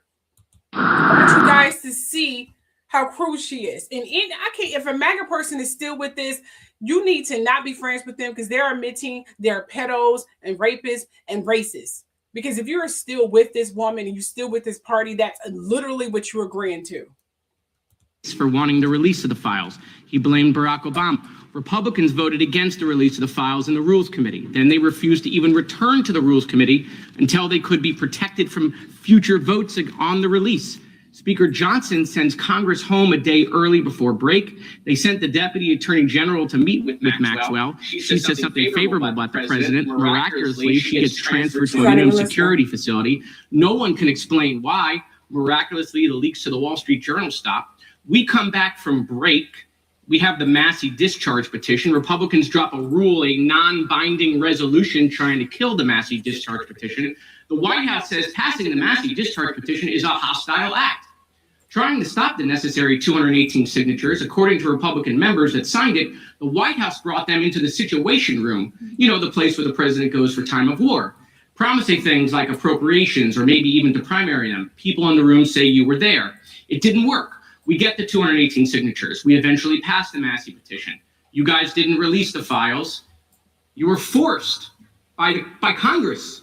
Every member of the House except one, and the entire Senate. The reason the president signed it is because it was a veto-proof majority. We can't agree on anything, and yet the entire House but one member and the whole Senate forced the administration to release the files. Kash Patel under oath said to Senator Kennedy, the FBI is not in possession of any credible evidence that Epstein trafficked girls to anyone but himself. We know now that's not true. According to documents, Epstein had a worldwide sex trafficking ring. Girls from Poland, Czechoslovakia, Russia, Paris, modeling agencies sending him girls. He even had a relationship with a summer camp where he groomed girls at a picnic table. Ghislaine Maxwell says 29 Epstein associates cut secret DOJ deals. Turns out there is a list. 6 names readily available if you unredact them. Co-conspirators named, but we got them when you unredact them. Maxwell recently tells a House Oversight Committee that she wants clemency to release more names. Kash Patel under oath said Trump's name appears less than 100 times in the files. We now know that's not true. Trump's name appears more times in the Epstein files than God's name appears in the book about God. Okay, by the way, this is the Trump Bible. Move over, King James. Trump's name also appears more times in the Epstein file than Harry Potter's name appears in the 7 books about Harry Potter. Lutnick says that in 2008 he went to Epstein's home, says he had a massage and table again, in the she's living not room. listening. But Epstein said he got one every day, that it was the right type of massage. He and his wife decide to leave and say they'll never be in a room with him again. Howard then says, I'm sure the Epstein stuff is all on video. He was the greatest blackmailer of all time. Well, how would Howard know that? But now the files are public. And in 2012, we found out that he and his family are on Epstein Island after Epstein pled guilty to state charges. I'm from Florida. I take my family to Disney World, not to Epstein Island. There are documents in the files that dispute the president's claim that he kicked Epstein out of his club. Allegedly, the president said that he asked Epstein to leave. Supported now that's disputed though, statements from the manager of the club. Now, Madam Attorney General, I have like 25 seconds left. So because I'm curious, and I'd like to see, flip to the Jared Moskowitz section of the binder. I'm interested to see what staff provided on the oppo on me. And because we're in the Olympics, I'm going to give it a grade. I just want to see how good it is. Yeah. So give me your best one. So first of all, nothing is funny about mocking the Bible and holding up a Trump Bible. That's what you did. You made a joke, and I find offense. That's all I have to say. I want it from the burn book. Shame. I want it from Of the burn book, everything he which is just the best said, one. she remembers that part. You got to be Has freaking kidding me. expired. The gentleman from Wisconsin's recognition. Of everything he just fucking said, she comments on that, which means she was not listening. She was just sitting there, just not listening. Here's Jasmine Crockett. Hold on. Why is there no sound? Hold on for a second, you guys. I don't think there's a sound for her video. Just give me a moment. Nope, there's no sound for her video. Sorry about that, you guys. All right, anyway, sorry about that. Okay, now for this particular video here, we have Pam Bondi. She's going to give you another perspective of Pam Bondi and why Pam Bondi should be worried because the past may repeat itself. Take a listen. Somebody really needs to remind Pam Bondi that Richard Nixon didn't do any jail time, but you know who did? His attorney general. You know who else did? Chief of staff. You know who else did? Special counsel. So watching her sit up there on that stand today and lie to everybody in that room about what we all know to be the truth is mind-boggling to me. And as if it wasn't already embarrassing enough to be from the free state of Florida, where I happen to live, home of, Mar-a-Lago, Ron DeSatan. I've already experienced Pam Bondi as an AG here for our state. And if anybody deserves to do jail time, along with all of these fuckers that are out here doing these wild things to keep the Epstein files hidden away from everybody and putting them out there in the open, it's her. As a woman, I can't even imagine sitting up there and lying the way that she has. So I hope she remembers. I hope somebody reminds her that it's very unlikely that Donald Trump will ever do any jail time, which is crazy. But I just hope that we see a repeat of some of these folks, because when it all comes crashing down, her head's going to roll. He should, because he got angst. Whatever. For wanting to I'm release not the done files. yet. Now, this lady here is going to give you a kind of a background on Pam Bondi and her little tenure in Florida. I need every white woman to know she is not far removed from being Pam Bondi. And by that, I mean putting yourself in harm's way, in direct danger, to uphold patriarchy and white supremacy. That's literally what she's doing right now. That's what she's always done her entire career, is she's been able to advance in her career due to her proximity to whiteness and patriarchal standards. And so she is continuing to do that, even while testifying in front of Congress and perjuring herself to her own detriment. She will fall and die on that sword because she has been so well trained throughout her lifetime, from the generations before her, that if you just stick really close to white supremacy and patriarchy, to the white men in charge calling the shots, that you will succeed, that you will be fine. You will be master's favorite little pet, and you will get all the treats. So take it as a word of warning to any woman, but especially white women. When you subscribe to misogyny and racism, you are upholding white supremacy and patriarchy. Those two systems are not meant to help you or keep you safe. They are meant to keep you below white men and fighting with other women, fighting with other minority classes that we have in this world. And it keeps the white men on top to continue perpetrating patriarchal standards, white supremacy on everyone else. White women are the reason Trump is in office. It was like 54% of white women in 2024 voted for Trump. That's a fucking travesty. Travesty. And why? Proximity to whiteness. Proximity to the men in charge. And it's bullshit. Freaking simity. So anyways, think real hard about the systems that you uphold, about who you support, what hill you're willing to die on, and how you uphold these systems. Internalized misogyny, internalized racism are very, very real. When you find yourself talking about how bad feminism is, right? Feminists, they're the worst. Feminists are the reasons you have bank accounts. Feminists are the reasons you can buy a house. Feminists are the reasons you can have a job. Feminists are the reasons why you can't get fired for being pregnant. They are the reason why sexual harassment is illegal in the workplace. They're the reason why it's illegal for your husband to rape you. Because guess what? Used to be perfectly fine and legal. Like up until the 90s, I think, was the last state that passed a law that that husbands cannot force themselves on their wives. Think about that. Every time you fight against feminism, every time you fight to uphold patriarchy, every time you fight against being anti-racist, right? Like, it's not enough just to say, oh, I'm not racist. You have to actively fight against racism at a systemic level. You are putting yourself one step closer to being Pam Bondi. And I guarantee you, they will throw you under the bus before you can even blink. She will go to jail, 100%. She's going to jail. It might not be right now, but she's going to jail at some point. How many men are going to go to jail? It'll be interesting to see. If justice is served, a whole hell of a lot of them will be going to jail. But let's look at the Epstein files. Who's in jail right now for the Epstein files? A woman. So you better believe, just because you're master's favorite dog doesn't mean they won't kick you and shoot you. Facts. I have to give her an applause. That was beautifully spoken. Absolutely. Yes. Hell yeah. And I got to give her this as well. I got to give her this because this was beautifully spoken. She said a mouthful, held to the freaking yes. Got to give her a salute. Yes, definitely. Absolutely. Yes. Yes. They say he died in a cell, but some say the nose. Oh, this is about Epstein's death.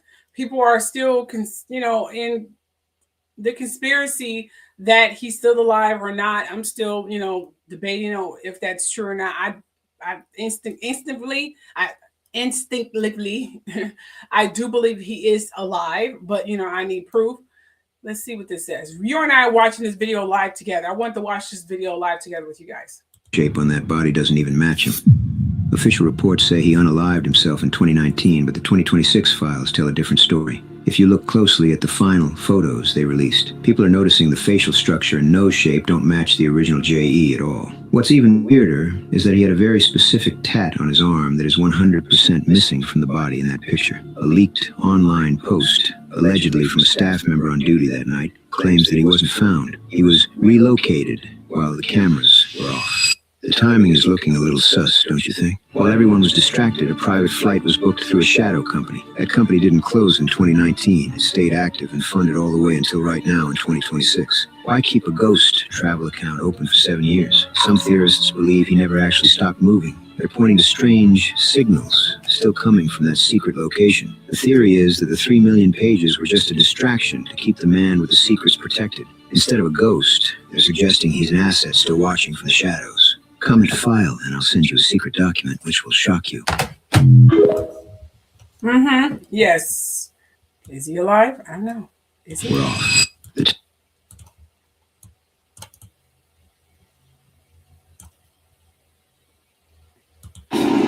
Oh, since Trump's been in office, his popularity has considerably been declining.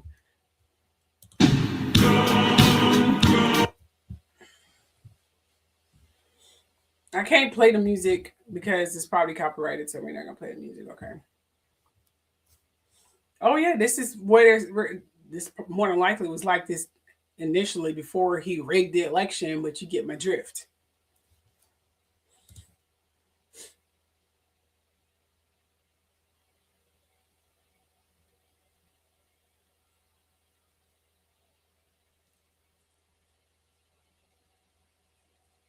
Yeah, look at that.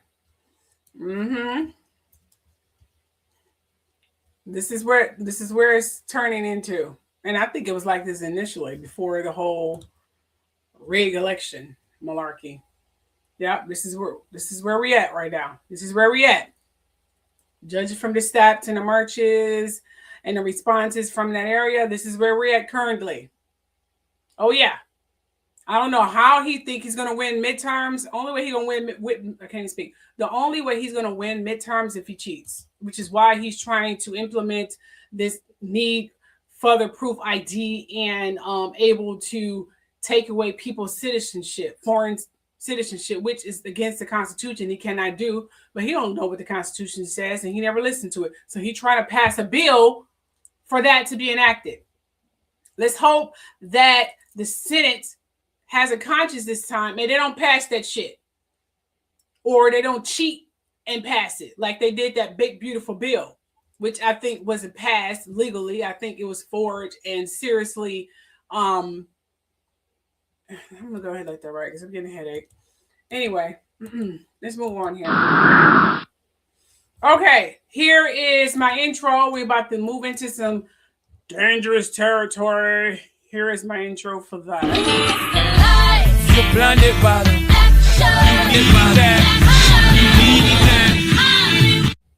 There we go.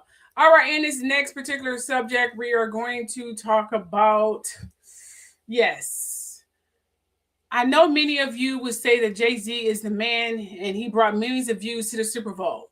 Like he brought millions of views to the Super Bowl. He turned the Super Bowl halftime show into something triumphant. He brought people to the seats.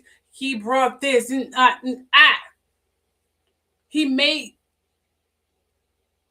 I'm trying to think of a polite words to say because my anger is definitely starting to escalate. He helped make powerful statements with his chosen,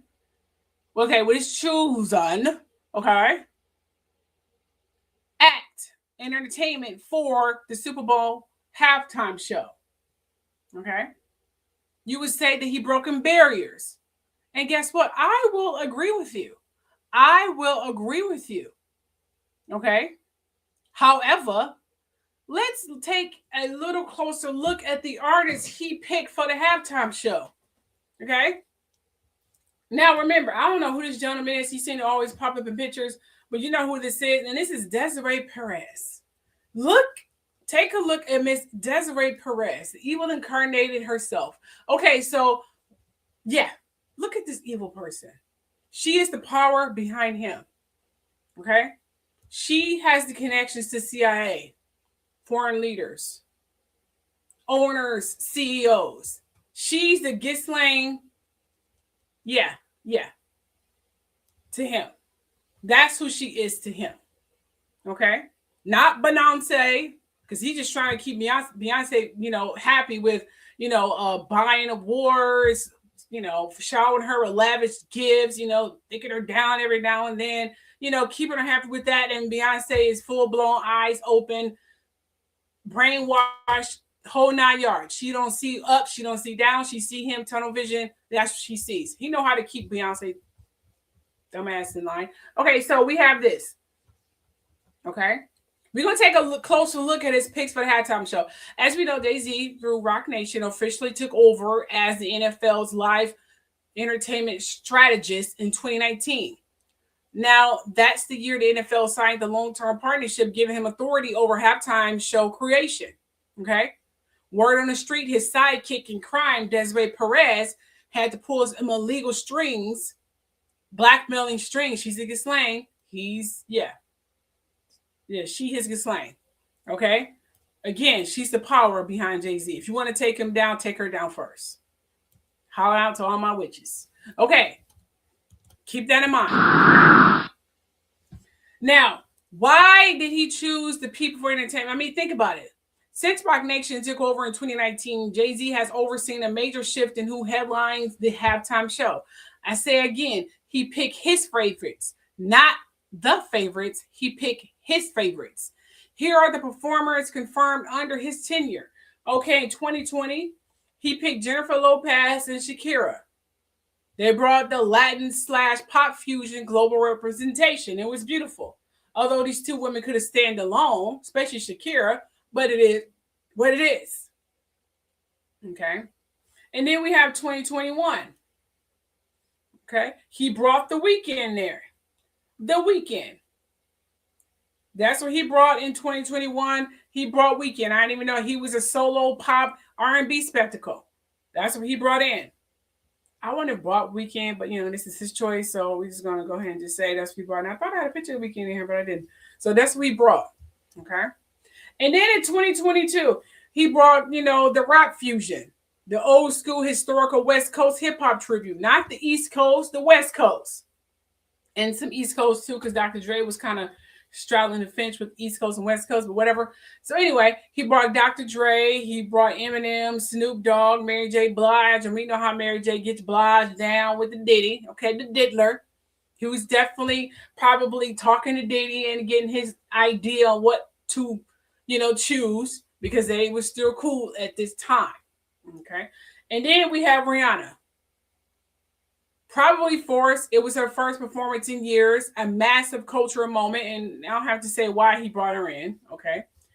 And then we have Usher, Diddy and Jay-Z's puppet, but also R&B icon, high energy show. So he is our R&B icon, but he's literally Diddy and Jay-Z's puppet. Literally, that's who Usher is, okay? And then we have the 2025 selected by JD despite the controversy about the New Orleans ties. Like, why didn't he choose Lil Wayne? But remember, he chooses his favorites, not the favorites. He chooses his favorites. He can't seem to separate personal from business. If he needs to separate that, he say he's the business. Motherfucker, you're not acting like you're the goddamn business. You keeping it personal.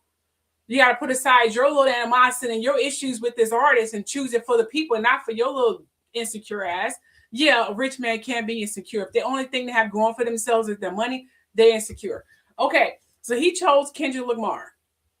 Okay, despite the New Orleans ties with Lil Wayne.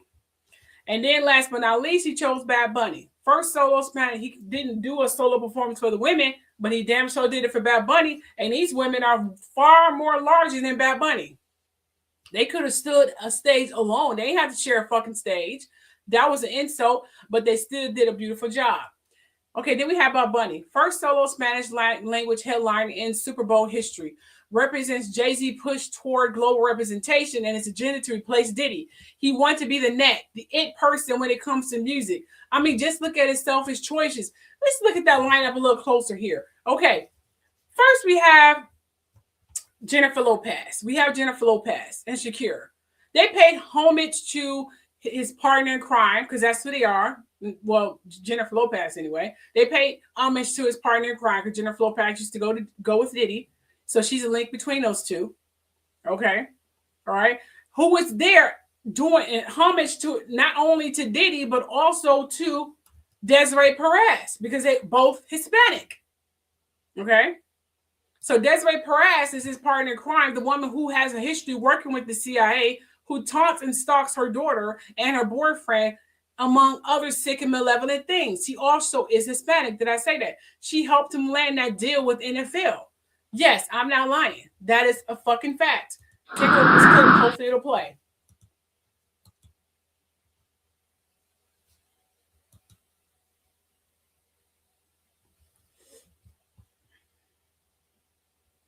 Now, the document. This is a live show that I did a while ago. I did invite guests on here, but I'm going to try to bypass that. But I want to show you guys some clips. Nation, this is what you guys are waiting for. This is what pretty much blacklisted my freaking channel and stealing my money.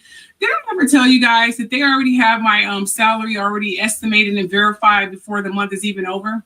Fact. Despite, the increase in views and stuff. Yeah. There are some fucking thieves. Now, the document is a verified complaint filed by Demore Hadley against multiple defendants, including her mother, Desiree Perez, alleging unlawful actions and abuse of power that have caused harm to her family. Now, parties involved. Now, apparently, hey, Quiet Storm, how you doing? How you doing? Give you a brief.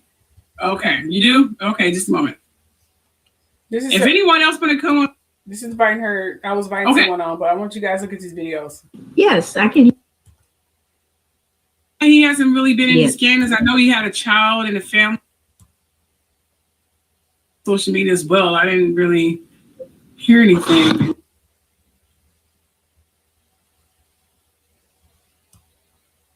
Okay, I want to play this video right quick. Hold on just for a moment.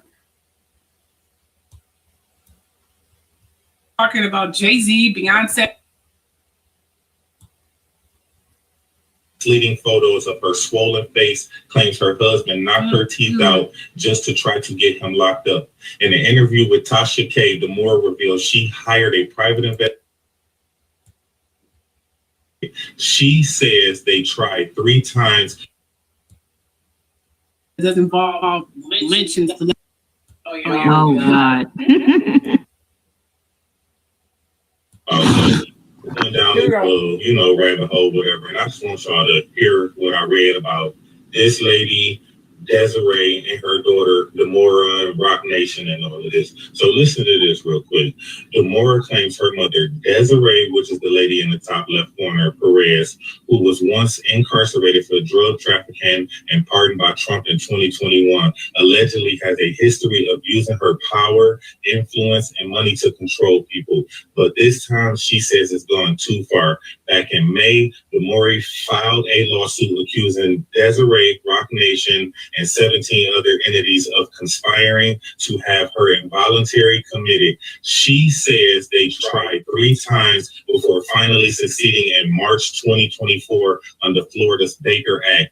Demore alleges they falsely labeled her as a suicidal drug addict, which was disproven with urine and hair drug tests.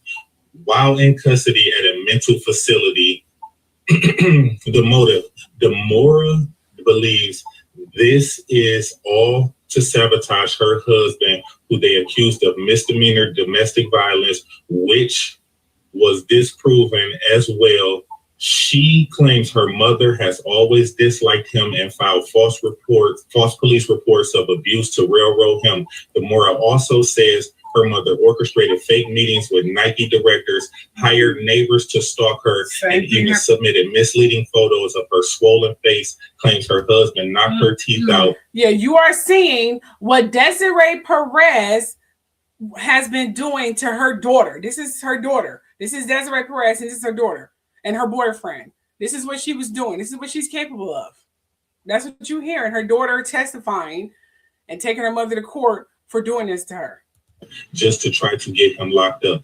In an interview with Tasha K, Demora revealed she hired a private investigator and discovered alleged emails between Roc Nation's attorney and Florida prosecutors. In them, she said they admitted they lacked enough evidence to jail her husband, so they plan to brainwash her and have her committed while he faces human trafficking charges. Now, Demora says she's done being harassed and stalked by her. Human trafficking. She was padding her boyfriend's case for human trafficking charges. Doesn't that sound familiar? Does R. Kelly sound familiar? Yeah. You want to know who helped pad that case? Her. She has connections with the CIA. She's the power behind Jay-Z. If you want to take Jay-Z down, take her down first. Her mother and Roc Nation, she's speaking out to expose how legal systems meant to protect are being abused by the powerful people. This is what I've been saying. Yeah, let's look at this next video here. You don't go to the grocery store. I hate going with these big, crazy fucking or, you know. I'm going to play this video here. Half fair. Like, here we go. So when I was like, she's forcing. This is her daughter talking. You know, don't get me started on her. She's Cancer, Capricorn, some crap. She's so family oriented. Family means so much to her. She'd do anything beyond necessary to make sure her family is safe. Even if they are right. Cool as hell and committed murder. Dark magic. Exactly. So she made that abundantly clear in her book that it's long as hell, but that I'm still reading or listening to. So I'll get into a brief summary about her embellished fictitious book in a week or so when I finish it. But this is this Perez daughter right here, Damari Hadley, talking about her mom. Why did you sue? I spent a year trying to behind the scenes give her grace as my mother and try to come up with a solution and something where she can stop attacking us. I was trying to stop this relationship with my siblings. I have a niece that was just born 6 months ago that I've never met because of it. My grandmother died 2 months ago. I wasn't able to go to her funeral. Now I can't even talk or speak to my grandfather. Like, I'm losing my family. And so I did my due diligence behind the scenes. Just when we thought we were going to work things out, she sues my husband on April 8th, 2025. But frivolous lawsuit. So at that point, I was like, she's forcing me to defend myself. And what is the number one thing that a narcissistic person cares about is their image. Yep. And so that's why I had to go out to the media. That's why I had to file a lawsuit. Because I saw that her ego and her image were more important than her relationship with me. Her doing the thing with my grandfather really solidified that. My goal is for her to just stop this, like peace, justice, obviously, all those factors. Everybody needs to be held accountable, right? I need to live a peaceful life and not worry about if a court processor is going to sue us for some stupid thing that we didn't do, or worry about if an investigator is going to be following me. Like, just I don't want to look over my shoulder to think that you're sending somebody because you want to intimidate me. If I've tried, clearly you don't care about a relationship. You did it to me. I can imagine how many people you're doing it to. Just peace, justice, and to see and be able to speak to my grandfather now. My husband's a very independent, free thinker and free speaker. He does not conform to what society norms are. He has different beliefs. You know, he went to the University of Connecticut with a full scholarship for D1 football. He could have gone to the NFL. Boyfriend. He never wanted to go to the NFL. He thinks the system within the NFL is not in the best favor for Black athletes, right? She didn't like that. And so he uplifted me, educated me just like I have for him. And so her seeing, oh man, like he can influence her possibly more than me. He's showing her a different side of the world that maybe I don't want her to know. Like, that can be threatening for somebody who's always had control over a person. She's very much had control over my whole life, right? Usually parents do. I think it's a mixture of racism, classism, and she never thought we were going to last. In the very beginning, she didn't like him, just because it's from the neighborhood where he was born, which is it's so hypocritical because she was not born in the best neighborhood and was a truck driver. She was just judging him for being black, being born in a bad neighborhood. What? Just judgmental. I think after college, when she realized that he's not going anywhere, she actually offered him a position in one patient, and she actually offered me a position and wanted us to move there and work there, and we said no. Wow. And imagine when you say no to somebody who's all about power and control. Because y'all probably knew what was going to happen as soon as you started working there. They're going to be on your business. They were going to be on the Roc Nation phone. She felt threatened by him and insulted, and then at the same time, she wanted me to be with a millionaire. Date this person and go here, and so. It's really just about power, control, classism, and just like your typical like narcissistic parent. What you guys can do to help me is repost and reshare, being shadow fans and big powerful media outlets are refusing to report on it. So reshare because a narcissist doesn't like her image to be tainted. and exposed. And I think she needs that so she can stop. Wow. Yep. Now here is the video with Jagger Wright. Oh. Wow. Damn. Wow, her own daughter. Wow. And I'm still just shocked. Are we not remembering that she still works for Roc Nation? I just want to point that out. Right. I mean, oh gosh, I'm sorry. Wow. And Beyonce is still married to this man. Here's what Jagger Wright says. You know, Demore, she said something very interesting. She said the very people that are supposed to protect you were the people that let her down. I know my family sell me out for anything. Everything that is described in her lawsuit is everything that I've gone through. See? You want to know what's funny? What me and Demore do have in common? Roc Nation is the problem in our lives. Yep. Mm-hmm. My. I wonder how many more people is victim to this. Now, when it gets to the point where you see that certain tactics are being used repeatedly over and over again on different people's lives for different reasons, and the point of contact is all the same, you can't ignore that. Yep. Yep. Or at least what I said earlier. We should not ignore that. Mm-hmm. We could use 400 more likes. People, come on, let's keep it going. Yeah, I could use 400. I wish I had 400. How many more people is this happening? Yeah, and the book I was talking about was Tina Knowles' book that I did finish. That narcissistic, I'm wonderful as mother and greatest person in the universe goddamn book. Anyway, so let's go back here.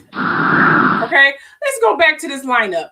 Okay, remember Weeknd, he's done some duets with Beyonce. Remember Weeknd done some duets with Beyonce. Okay, we know that. All right, and then we have Dr. Dre and all the rest of this lineup. Okay, Eminem had to beg Jay-Z just to get 50 Cent on the roster, and you didn't even see him in his picture, do you? Because Jay-Z didn't want him on the roster. Eminem had to beg Jay-Z to put him on there. Remember, he's not choosing the favorites; he's choosing his favorites. He want people to kiss his ass. He won't be the new Diddy. Okay, Rihanna. Well, no worries. We already know the deal with her ass. And then we have Usher. Seriously, Usher, the biggest puppet between Diddy and him. Let's call him once victim, turn recruiter, turn enabler. Now he's enabling these people. And then we have Kendrick Lamar. Okay, Kendrick Lamar explained that already. And last but not least, Bad Bunny. He's Hispanic. Enough said. Although his last name is very familiar. I saw it somewhere before. I think it's a Caso or Cashier or some shit like that. I saw his last name before. I need to look into that. Now, as we know, Jay-Z only invite his favorites, not the favorites. Hence why he hasn't asked Chris Brown to perform yet, because he's afraid Chris Brown may dethrone Beyonce when it comes to Michael Jackson comparisons. Not to mention Brown connection to Rihanna. You know how weird as Jay-Z mind works. He goes after anyone who fucks his interest of women he's fucked or he wants to fuck. Okay? He did the same thing with R. Kelly over Aaliyah. R. Kelly was the only person to fuck Aaliyah. He didn't like that, so he ruined R. Kelly's fucking career. Hell, I bet he had Desiree Perez, again, pad R. Kelly's case to keep him in jail, because you already know that he had connections with CIA. You just heard her daughter pretty much say that, because her daughter tried to tell everyone that her mom tried to pad her boyfriend's case and accuse him of trafficking, among other fictitious things. Her own goddamn daughter ousted her, and no one's talking about it. And this woman is still running around here free, still doing this malevolent, malicious, and legal things, and still have not been held accountable before. And she has friends with YouTube, Cyber Geeks, Text, because her daughter said that she was putting hidden cameras in her house. It goes deep. It's probably hidden cameras in my house for all the fuck I know. No telling what else.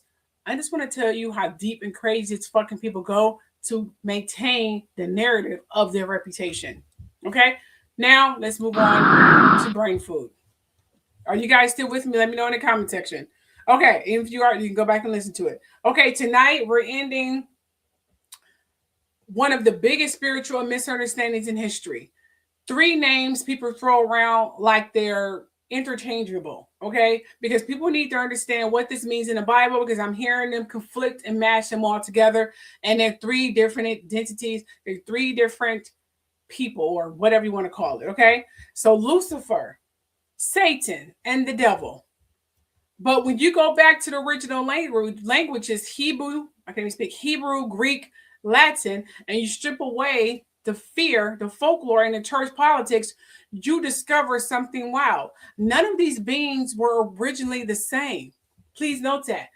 They are not originally the same. And none of them were the villain you were taught to fear. Now let's break this down cleanly. And then we'll go back to connecting the age of Aquarius and the book of Revelation, including the verse about the number 6, because once you see the pattern, you can't unsee it. So once I give you this guidance information, you will finally understand the difference between Lucifer, Satan, and the devil, and why does the book of Revelation has a huge connection with this new age of Aquarius. Okay. We have Lucifer, the light bringer. Lucifer is not a demon, first of all. Okay. Lucifer is not Satan. Lucifer is not the devil. Okay. The word Lucifer, okay, is Latin meaning light bringer. Okay. Notate that. Morning star, the shining one. That's what Lucifer is. Okay. It was a poetic nickname for Venus, the planet that rises before the sun, that was originally correlated to goddess Isis. And I'm not getting into the whole theory how they probably changed the whole thing. That's a whole other story. Okay.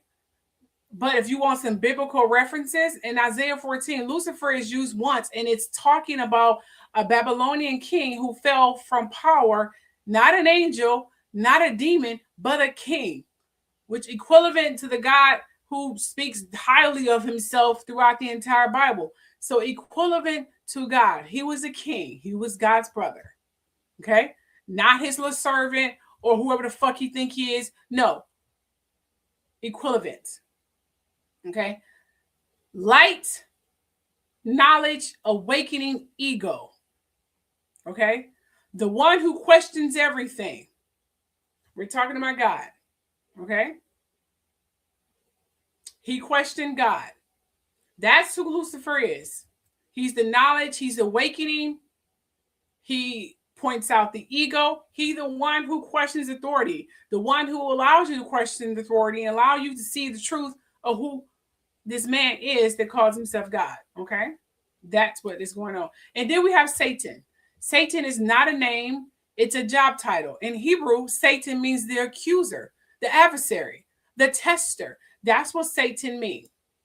In the book of Job, Satan literally walks into God's throne room like a co-worker. They have a meeting. They negotiate. Satan gets permission to test Job because Satan is the worker for God. Okay? He's the tester for God. He's not Lucifer. Two different jobs, two different entities, just different. Okay? Satan gets permission to test Job. Lucifer doesn't do that because he's equivalent to God. No rebellion, no fall, no horns. So that archetype needs to stop. Challenge accountability, truth testing. He was like, I bet you Job will fall short if we take away his luxuries. Okay? Him and God is talking. Different entity, different person, different subject. He's the one who challenged accountability. He's a truth testing. The exam that you have to pass. That's who Satan is. Okay? And then we have the devil. The devil was later invented. The word devil comes from the Greek diabolos, meaning the slanderer, the divider, the one who throws obstacles.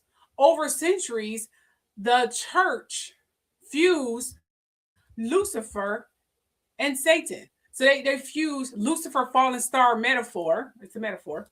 Satan, accuser, role, the serpent and Eden. They fuse all this into one fucking person.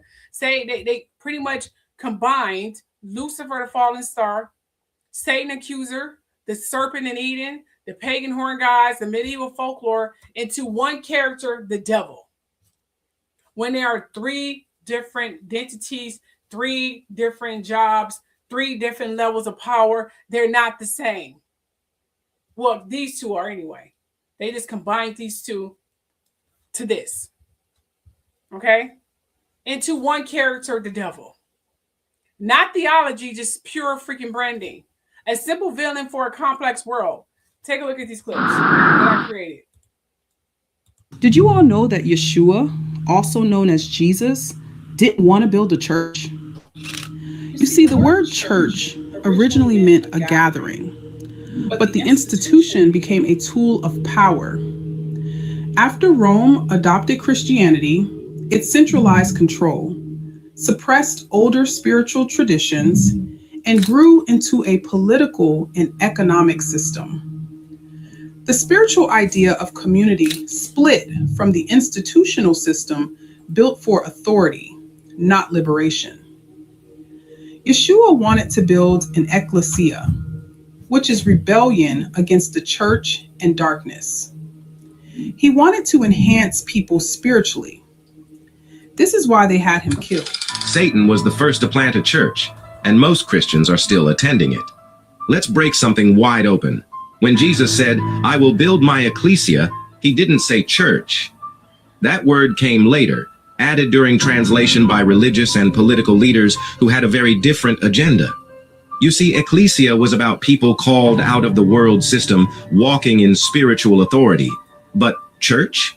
That word became a tool of control. It gave rise to religious structures, power hierarchies, and spiritual manipulation disguised as worship. So while you think you're following Jesus, you might actually be upholding something the enemy designed to neutralize you. Satan knew that if he couldn't stop the body of Christ, he could institutionalize it. And the proof is everywhere. Passive believers, divided denominations, leaders obsessed with titles, buildings, and budgets. All while the real mission, heaven's kingdom, gets buried beneath programs and performance. Jesus didn't come to start a religion. He came to usher in a kingdom. And the original ecclesia, it wasn't a church service. It was a rebellion against darkness. Follow for more truth outside of churchianity. The Pisces age was when the Bible was written. Aquarius is at this age. The age of Aquarius is not mentioned in the Bible. Black Jesus told us to follow the man with the bucket for this reason. Although buckets of water were traditionally carried by women rather than men. But remember, men put together the Bible. Enough said. However, the Aquarius symbol does carry one. Because the Bible ends at the age of Pisces, there isn't a book that explains what will happen in this new era. Read about the chaos that occurs during every transition, and at the end of Revelation is now. To be continued. Lucifer, Latin word meaning light bringer, a metaphor for Venus, not a demon. Satan, a Hebrew job title meaning the accuser, basically the cosmic prosecutor, not a fallen angel. The devil, a later mashup created from folklore, politics, and fear-based storytelling. Now here's the twist. Revelation says 666 is the number of a man. And the most common form of carbon, the element that makes up the human body, is 6 protons, 6 neutrons, 6 electrons. So maybe 666 was never about a monster. Maybe it was about us, the physical human condition. And the age of Aquarius, that's the era of awakening, truth, and revelation. Not the end of the world, the end of the old world. Maybe the real villain was ignorance, and the revelation is the awakening. Facts. Okay. Now let's do some breakdown here. Now let's go to Revelation, the number 6. Revelation 13:18 says, "Let the one with understanding calculate the number, for it is the number of men." It says of a man, but I believe it said it meant man. Not a demon, not a monster, a man. In ancient symbolism, 6 represents humanity, incompleteness, the physical world, the unfinished state of creations. Does it really mean that? Humans were created on the 6th day, powerful but incomplete. So 6 equal the human condition. Does it? A human condition, which means human, mankind. That's what it means. So in relation to the 666, the number of the body, because we know 6 means the body, human creation. It means humans. That's what 666 means. Here's where it gets deep. The most common form of carbon, carbon 12, the element that forms all living things, is built with 6 protons, 6 neutrons, and 6 electrons. That's 666. Not a demon, not a curse, a description of physical life. Carbon is the backbone of DNA, cells, proteins, and the human body. So when Revelation says the number of a man, ancient readers would have to understand that 666 means the physical human condition. Okay, the material world, the body, not evil, just unfinished. So it means this 666 means the body, human, mankind. Okay, the real beast, because it says the beast as well. Revelation isn't warning you about a creature or something. It's warning you about what humans build when they forget their own divinity, their own DNA. Okay? When it happens, corrupt empires, oppressive governments, false authority, when you forget where you came from, that's what happens. Systems that imitate perfection but fall short. Okay? The beast is not a being, it's a structure. The mark is not a symbol, it's an allegiance to corrupt systems. It's Aquarius in the black zodiac. Hence, fear the beast. Because we expose corrupt empires, oppressive governments, false authority. Okay? We lift the veil and cleanse chaos. So it's a propaganda. Revelation is not about monsters, it's about institutions. That's what that verse means. People need to stop thinking of it as metaphors and read it for what the verse is, not for what you think it is. They didn't use a lot of metaphors back then. We didn't know what metaphors or whatever they experience or whatever is relevant for that time frame. We can't think of metaphors on what we experience now because they may not have experienced that or have that type of mind frame back when this scripture was written. So take the verse and scriptures of what it is, which is what I did. Okay, now the Aquarius. Aquarius is the age of revelation, exposure, truth-telling, system collapsing, hitting things coming to light, collective awakening, as you see here, cleansing. Okay, then we have revelation. How do they correlate? Sound familiar, doesn't it? Lucifer, light bringer. Aquarius, truth bearer. Revelation, unveiling. These archetypes echo each other. The age of Aquarius is not the rise of evil, it's the fall of illusion. It's the moment when the physical, which means the physical body, 6, the number 6, that's what it means, meets the awakening, the 7th day. And the veils lift. That's what the age is. That's what Revelation does. This is the shift from carbon consciousness to cosmic consciousness, which means from being filtered from all the chemicals they put in your body to cosmic consciousness, to clear consciousness. That's what this shift is. That's why you see a lot of people going back, analyzing the Bible and having the need to tell the truth and ask questions that's been pondering them for years, but they have the bravery to do it. Okay. And then we have the real revelation. So you know that Lucifer equals light and Satan is the test. So you have Lucifer that equals the light. Satan is the test. Devil is the divider. 666 is the body. It means the human body. They put devil as a divider because it literally combined these two and it divided the true meaning of what they are. So the real question becomes, who benefits from keeping people afraid of the light? Afraid of questions and afraid of their own power? Who benefits from everyone being submissive and not asking questions? Who lynch and literally punish so and so in the Garden of Eden for taking a bit of knowledge, the fruit, which means knowledge. Who got punished for merely having or choosing free will? Who prevented them and wanted them not to have free will? Not the X questions. Who did that? And who was afraid of their own power? Because the age of Aquarius is here to break the spell. Revelation isn't predicting destruction, it's predicting disclosure. Not the end of the world, not the end of it's end of the old world. That's what it is. The end of systems built on fear, the end of narratives built on control, the end of confusions about who the villain really is. You will also read about the narcissistic God as you read in the book of Revelation and how controlling he is. He goes into a tangent saying anyone who goes along with having choices, aka the mark of the beast, choosing your body, choosing your mind, choosing to have a cosmic connection, a higher consciousness, which is what the beast is, which is also in Black Zodiac, the Aquarius, okay? Choosing that instead of being submissive and blind with him. And he's giving you empty promises that he never fulfilled. So, it's the creators of the Bible playing mind games too, because they put their own political agenda in there as well. Like, is that unusual? No. You see, the mark is like eating the fruit of the tree that breaks us from the spell of submission and conformity. It gave us the eyes to see clearly, aka godlike qualities, which is what he did not want you to do.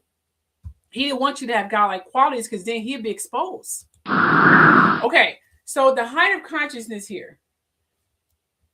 Okay, because it didn't stop there. They tried to scare us from reaching a new consciousness by saying in Revelation 13, 16 through the 17th verse, and I'm paraphrasing for clarity, okay? Not full verbatim text. It describes a symbolic mark placed on the forehead or the right hand, representing a person's belief, forehead, and actions, allegiance, right hand. Let me break down what these two physical parts of your body mean, okay? The passage explains that those who accept these marks are aligning themselves with the corrupt system, and anyone who marks on their head or their right hand. So anyone who has the mark on their head and on their right hand is corrupted. This is what God in the Bible don't want you to even tap into because he'd be exposed. Yeah, let me break that down. We know the third eye here, which you all know the forehead is where the third eye is, which is the intuition. It's the inner wisdom and clear visions. And why would they want that? I mean, they've been trying to block anyone from reaching the height of consciousness forever with the forbidden orders of sorcerers, witchcraft, crystals, etc. Everything that they use, they don't want you to have any part of it all. Anything that could help you see clearer of their manipulation, they tell you not to go to it, forbid it, it's a sin. Don't do tarot cards either. Don't do anything that they're doing. They want you to be blind, submissive, and stupid. And the right hand, I'm telling you, the right hand has its own symbolic meaning as well. A lot of people don't know this because a lot of people don't research. The right hand is the oldest symbol of power in human history, which is why when you read someone's palm, you look at their right hand. Across civilizations, the right hand always meant authority, blessings, which means blessings pretty much means sacrifice. Okay, action, skill, dominion, identity, oath-taking, and spiritual agency. This is why the Bible uses it so heavily, not because the right hand is evil, because the right hand represents power. Your right hand represents power. Ancient Egypt, the hand that acts. In Kemet, the right hand symbolized creative power, the hand that shapes reality. Authority, pharaohs raised their right hand in rituals. Skill and craftsmanship, protection. The raised right hand, warding gesture. So for protection, they raised their right hand. The right hand was literally the symbol of Heka, the ability to shape the world through intentions and action. The ancient Near East, the hand of God, the Mesopotamian canon, and early Hebrew culture. King said at the right hand of the identity. The right hand meant favor, legitimacy, and chosen status. Oaths were sworn with the right hand raised. Blessings were given with the right hand. This is why the Bible constantly says the right hand of God, sit at my right hand with the mighty hand and outstretched arm. Okay. It's also about power and authority, not literal hands. That's what the right hand means, which is why he don't want you to have that mark on those two very prominent areas, your forehead, which is the third eye, and your right hand. He don't want you to have any power. He wants you to be sheep and do his bidding. Okay? Judaism, the right hand is a covenant.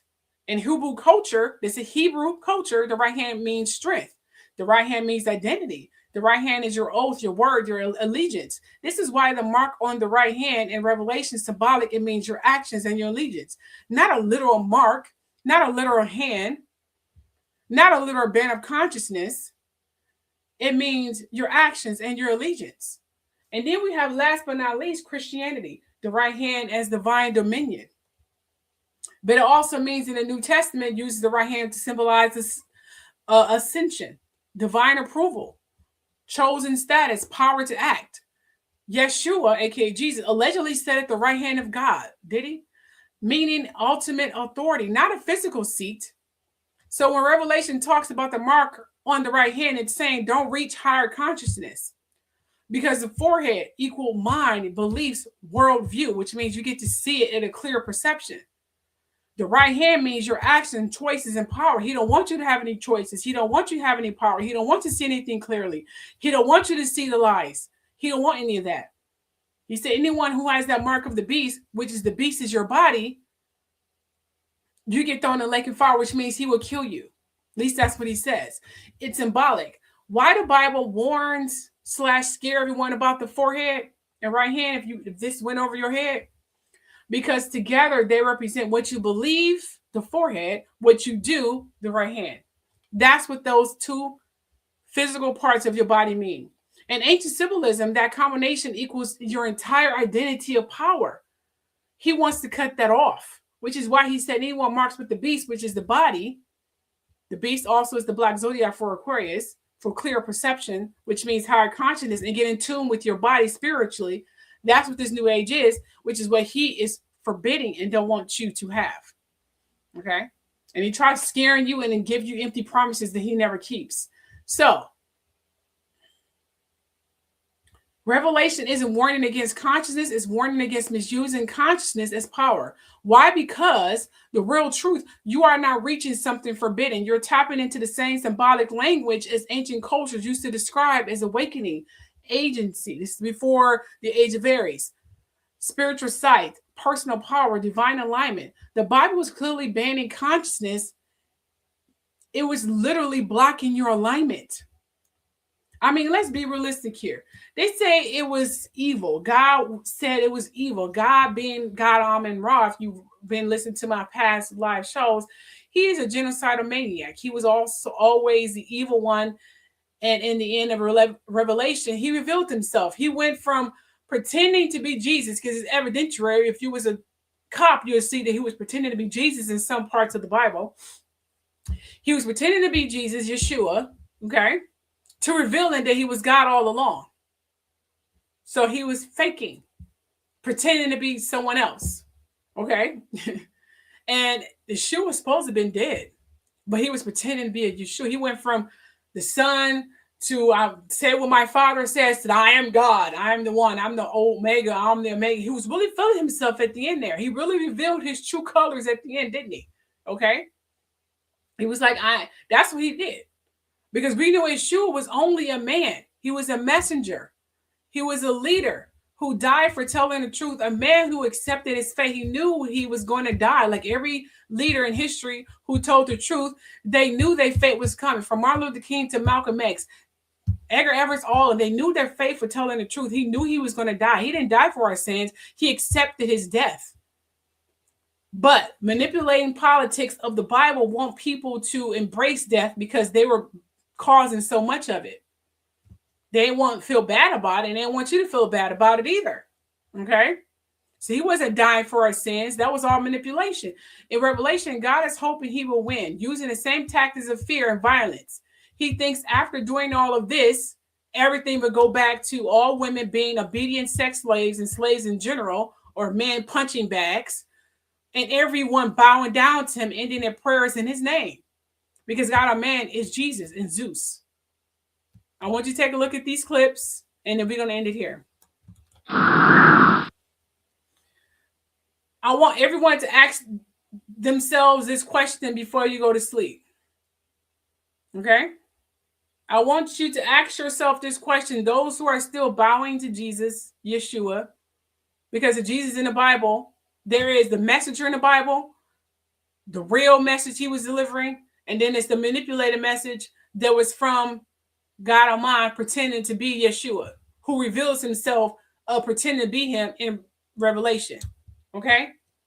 What did he ever do to slavery when Christianity was forced upon our people? Why do we continuously bow down and pray to a God that never gave two shits about us? Why do we continuously do that? Ask yourself that question. Grandma, if the slave and the slave master was praying to the same God, whose prayers were being answered? Child, that's a mighty question. Baby, with over 400 years of slavery, our prayers definitely wasn't getting answered. Mm-hmm. And this right here is why the slave and the slave master can't pray to the same God. There you go. Because justice don't share an altar with cruelty. Enough said. The evil and the non-evil, the slave and the slave masters cannot pray to the same God because justice can't not share the same altar as cruelty. Remember that. Discuss how the church made us submit to the wrong identity. All this time we were submitting to the wrong identity. We were submitting to a God who's evil, jealous, genocidal maniac. The church wasn't trying to save souls. The church was collecting them. Literally. That's what the church was doing. Maybe Lucifer was never the enemy. Maybe Satan was never the villain. Maybe the devil was a story stitched together to keep people afraid. And maybe 666 was never a curse. It was a signature of the human body, the DNA codes of melanin, waiting for the age of Aquarius to remember its own light. And I'm going to end it here. Y'all have a wonderful night. Buenas noches. See you later. Go back and look at this last part. This is the Truth Show. Good night. We see you, we see you, we remember, we remember.